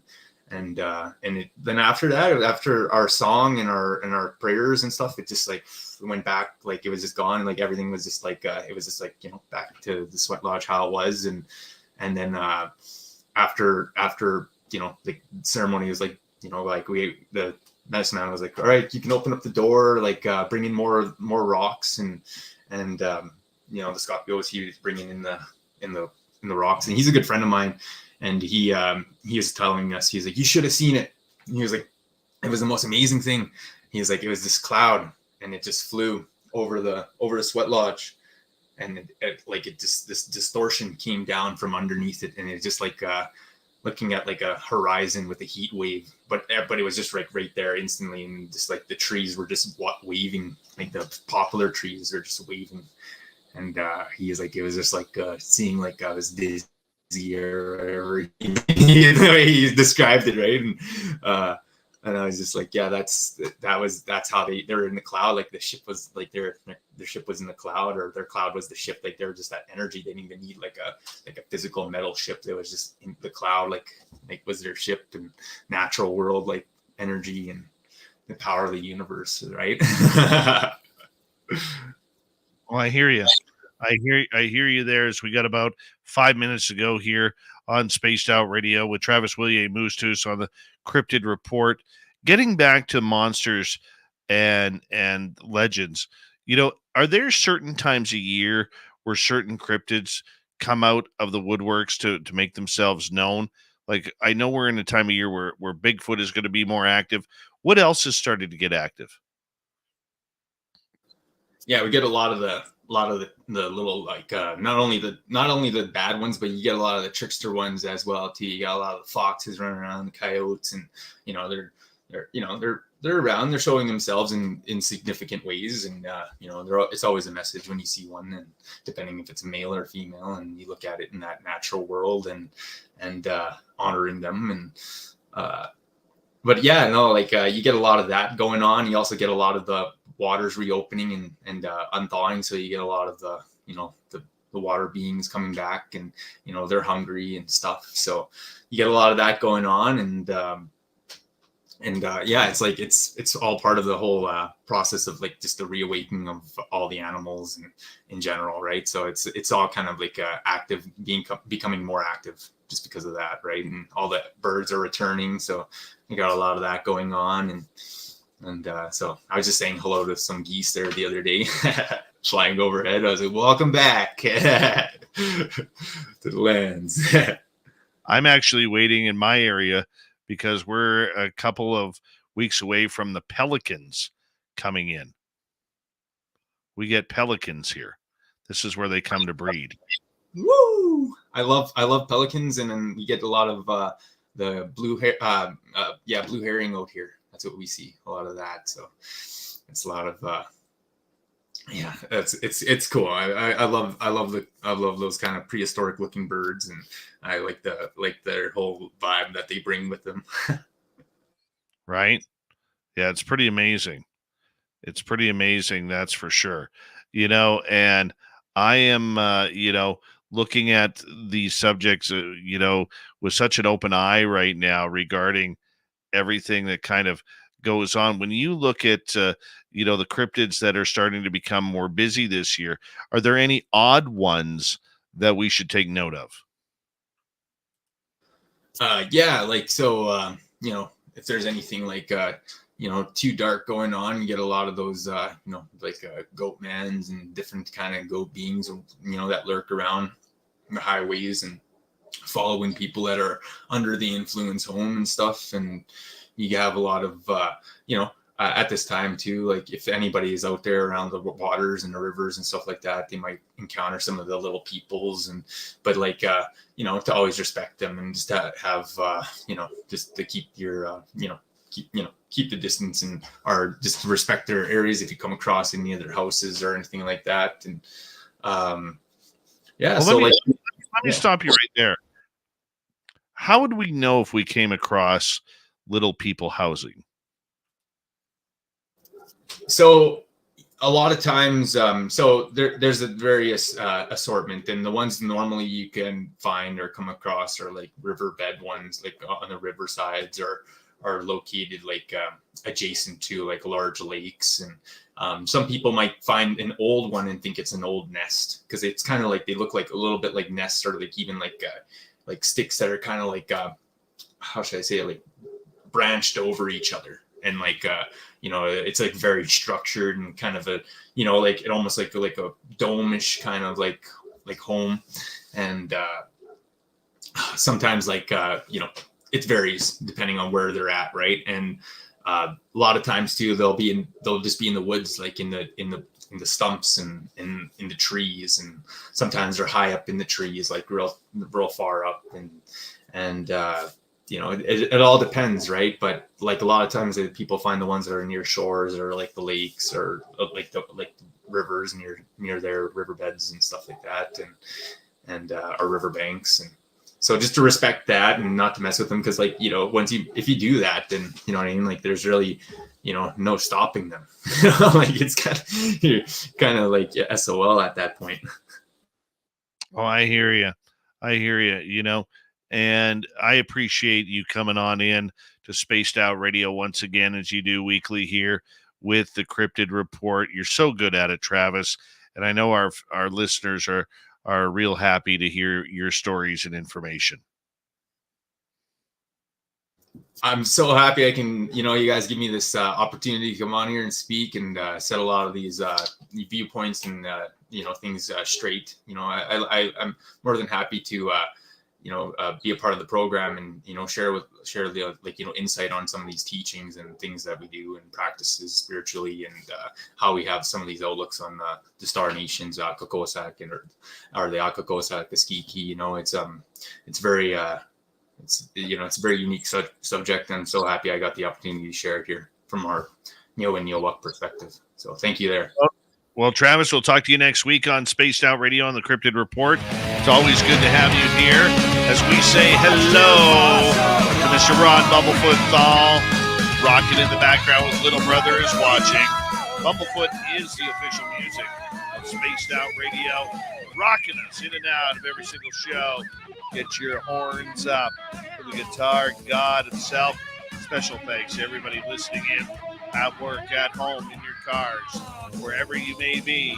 Thank you to everyone in our chat rooms tonight. YouTube, Twitch, Elga, Facebook, Spreaker, LinkedIn, the Space Travelers Club, and on X, hashtag Spaced Out Radio.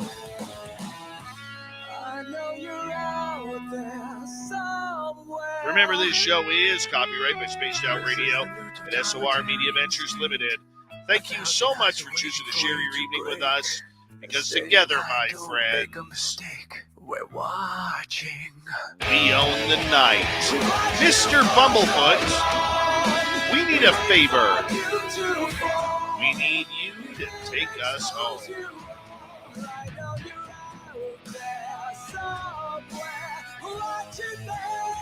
Yes, the Woo Train has docked for the night, but soon, my friends, we shall ride again.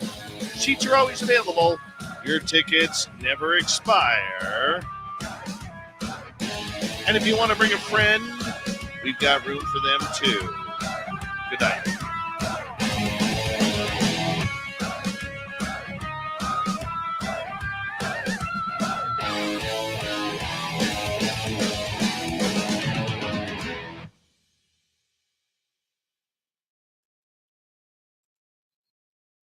That's a good show. That was a good show tonight. The Moose Tusian one. Travis Willier. Frickin' Moose Toos. Woo! Woo! Excellent. Thanks, man. It's always a great time. Always a great time, dude. Always, brother. Always. Yes. Appreciate Anyway, you here. I'll speak to you again. You have a wonderful night, rest of the night, and I'll see you around when I see you, buddy. All right. Take care, my man. Yes, everyone take care. Travis Willier, Moose Toos, everyone.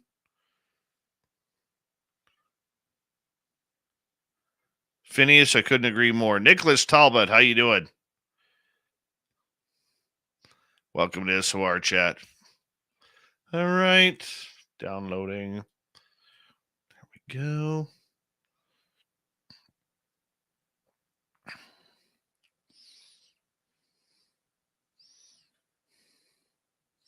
Ric Flair looks like a crusty, dirty old man now.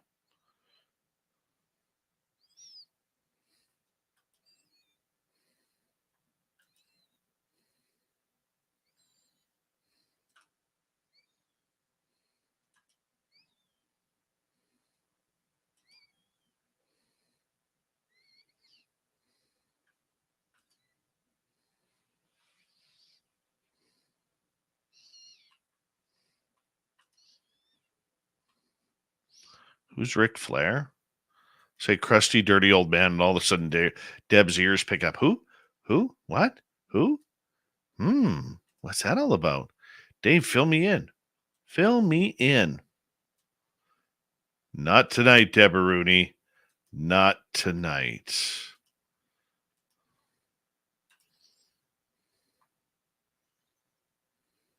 Dina Bravo, how you doing?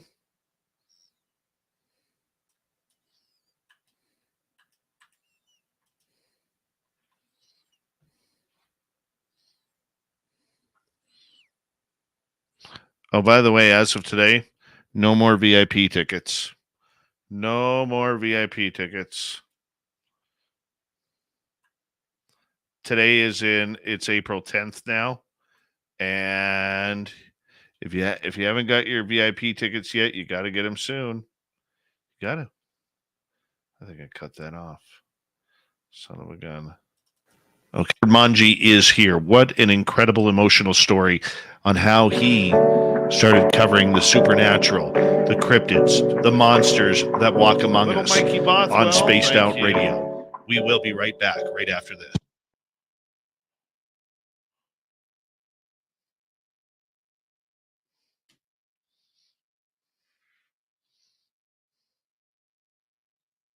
Yeah, I've heard that, Mike. I've heard that. All right, let's cut this. That was wrong. Undo, edit. Undo. Stand right there. Copy, paste.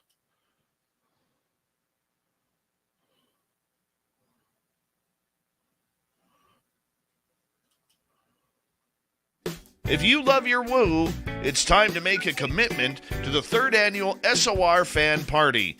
This time, we're heading to Reno, Nevada and the Silver Legacy Casino and Resort, May 10th through 12th, 2024.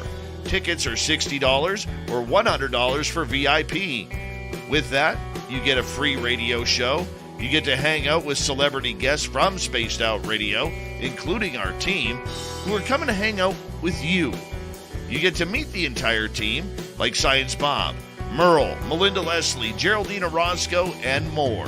It's a weekend packed with adventure, and we want you there.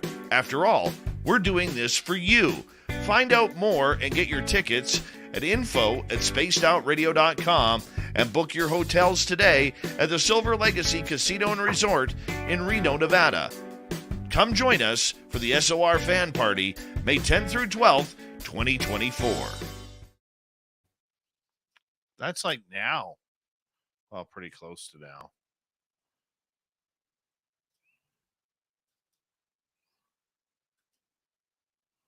Oh, Lavira. Thank you. Thank you. Thank you, lovely Lavira.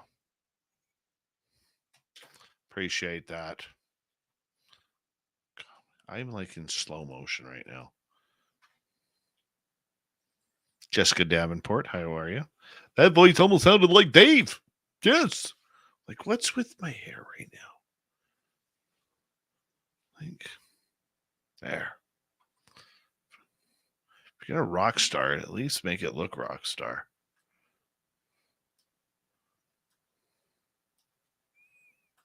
Gee, whiskers.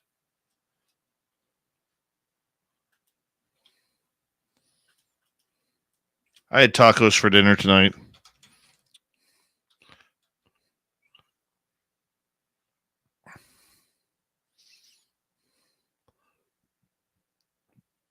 proud to say it was good. Chose a good hot habanero hot sauce for them.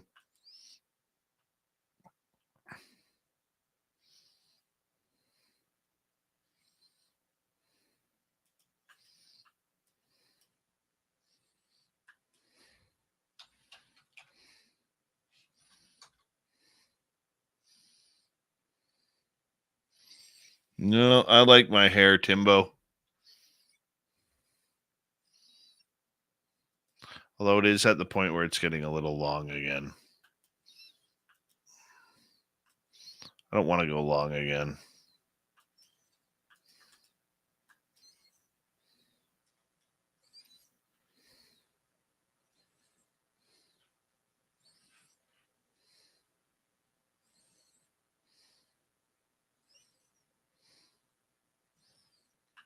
Is that it? That's really cool, man. Oh, is that it? We're All right, talking about Costa Rican. All right, there it is. Oh, stop.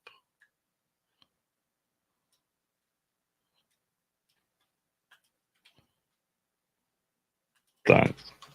Not fun though.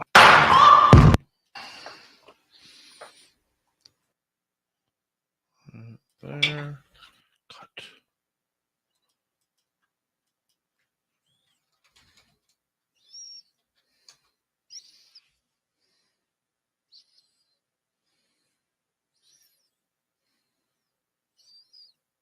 I did trim the beard, though.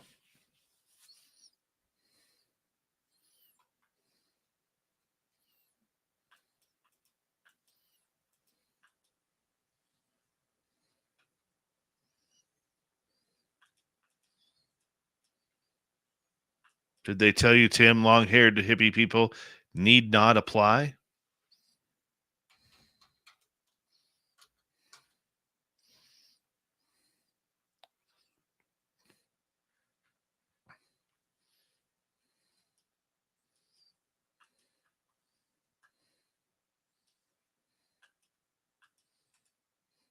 Juliana McGill. How are you?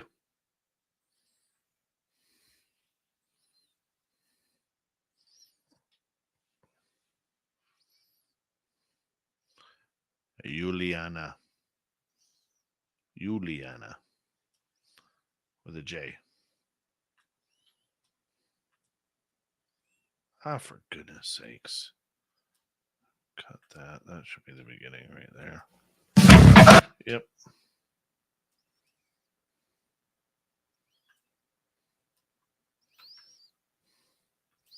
Hi, purple-haired pixie Lara.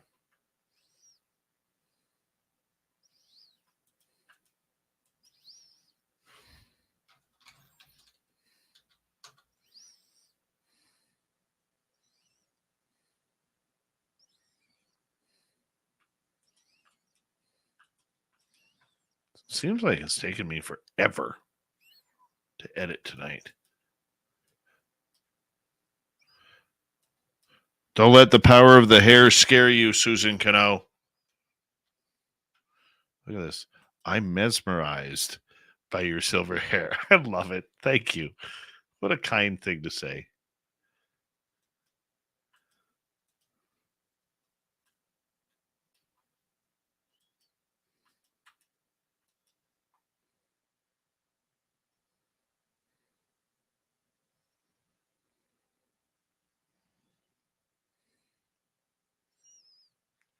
Who's on the show tomorrow? Well, it's Science Bobbert. Science Bobbert tomorrow night.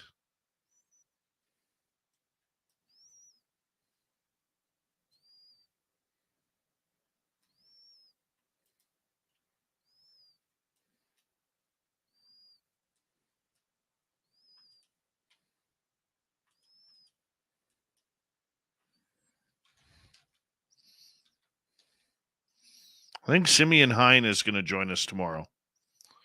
Have I ever been bluff charged? River, I have not. Yo, are you rich? No. Are you rich? Freddie, because I could use some cashola there to kind of get my credit card paid down before going to Reno. Help a guy out, Freddie, over on Twitch. Help a guy out.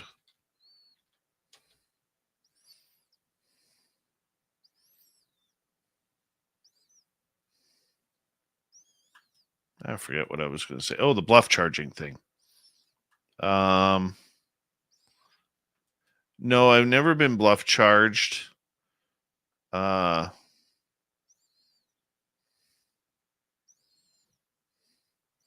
Just a collection of stuff over the years, man.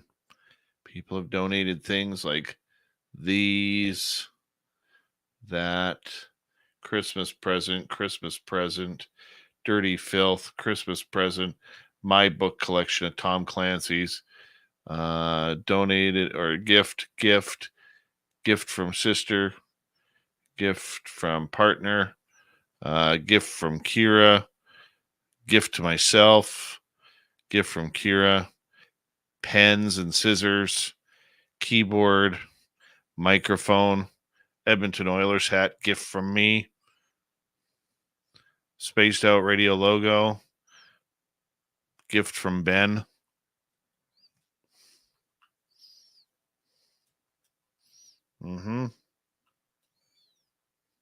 Okay, bluff charging again.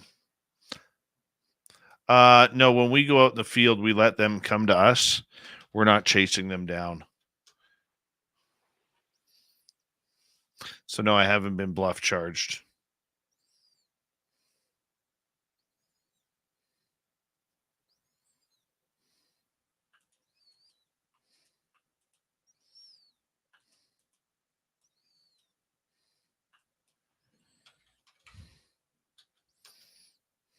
All right, everybody. Big thank you to lovely Lavira, Mike ×2, Deborah Rooney, Susan, Amber, Deidre, T-Bone, and Dave for the super chats. We'll see you tomorrow night with Science Bob. If you haven't already, hit subscribe, ring that bell. We really do appreciate the love and support that you give us on a nightly basis. And don't forget, you can shop at our Spaced Out Radio store, where we do not have ugly swag, people. Nothing ugly there, so go check it on out while you can. We've got some new stuff up there for you, and I hope you enjoy it. And even if you're not buying, just go check it out. Tell me what you think. I would appreciate that. I would. So let's get her done. Talk to you tomorrow night, everybody. Have a lovely night. Sleep well.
Stay healthy, my friend. You too. You need bail money, give me a call. Always, Dad. Take care. You too.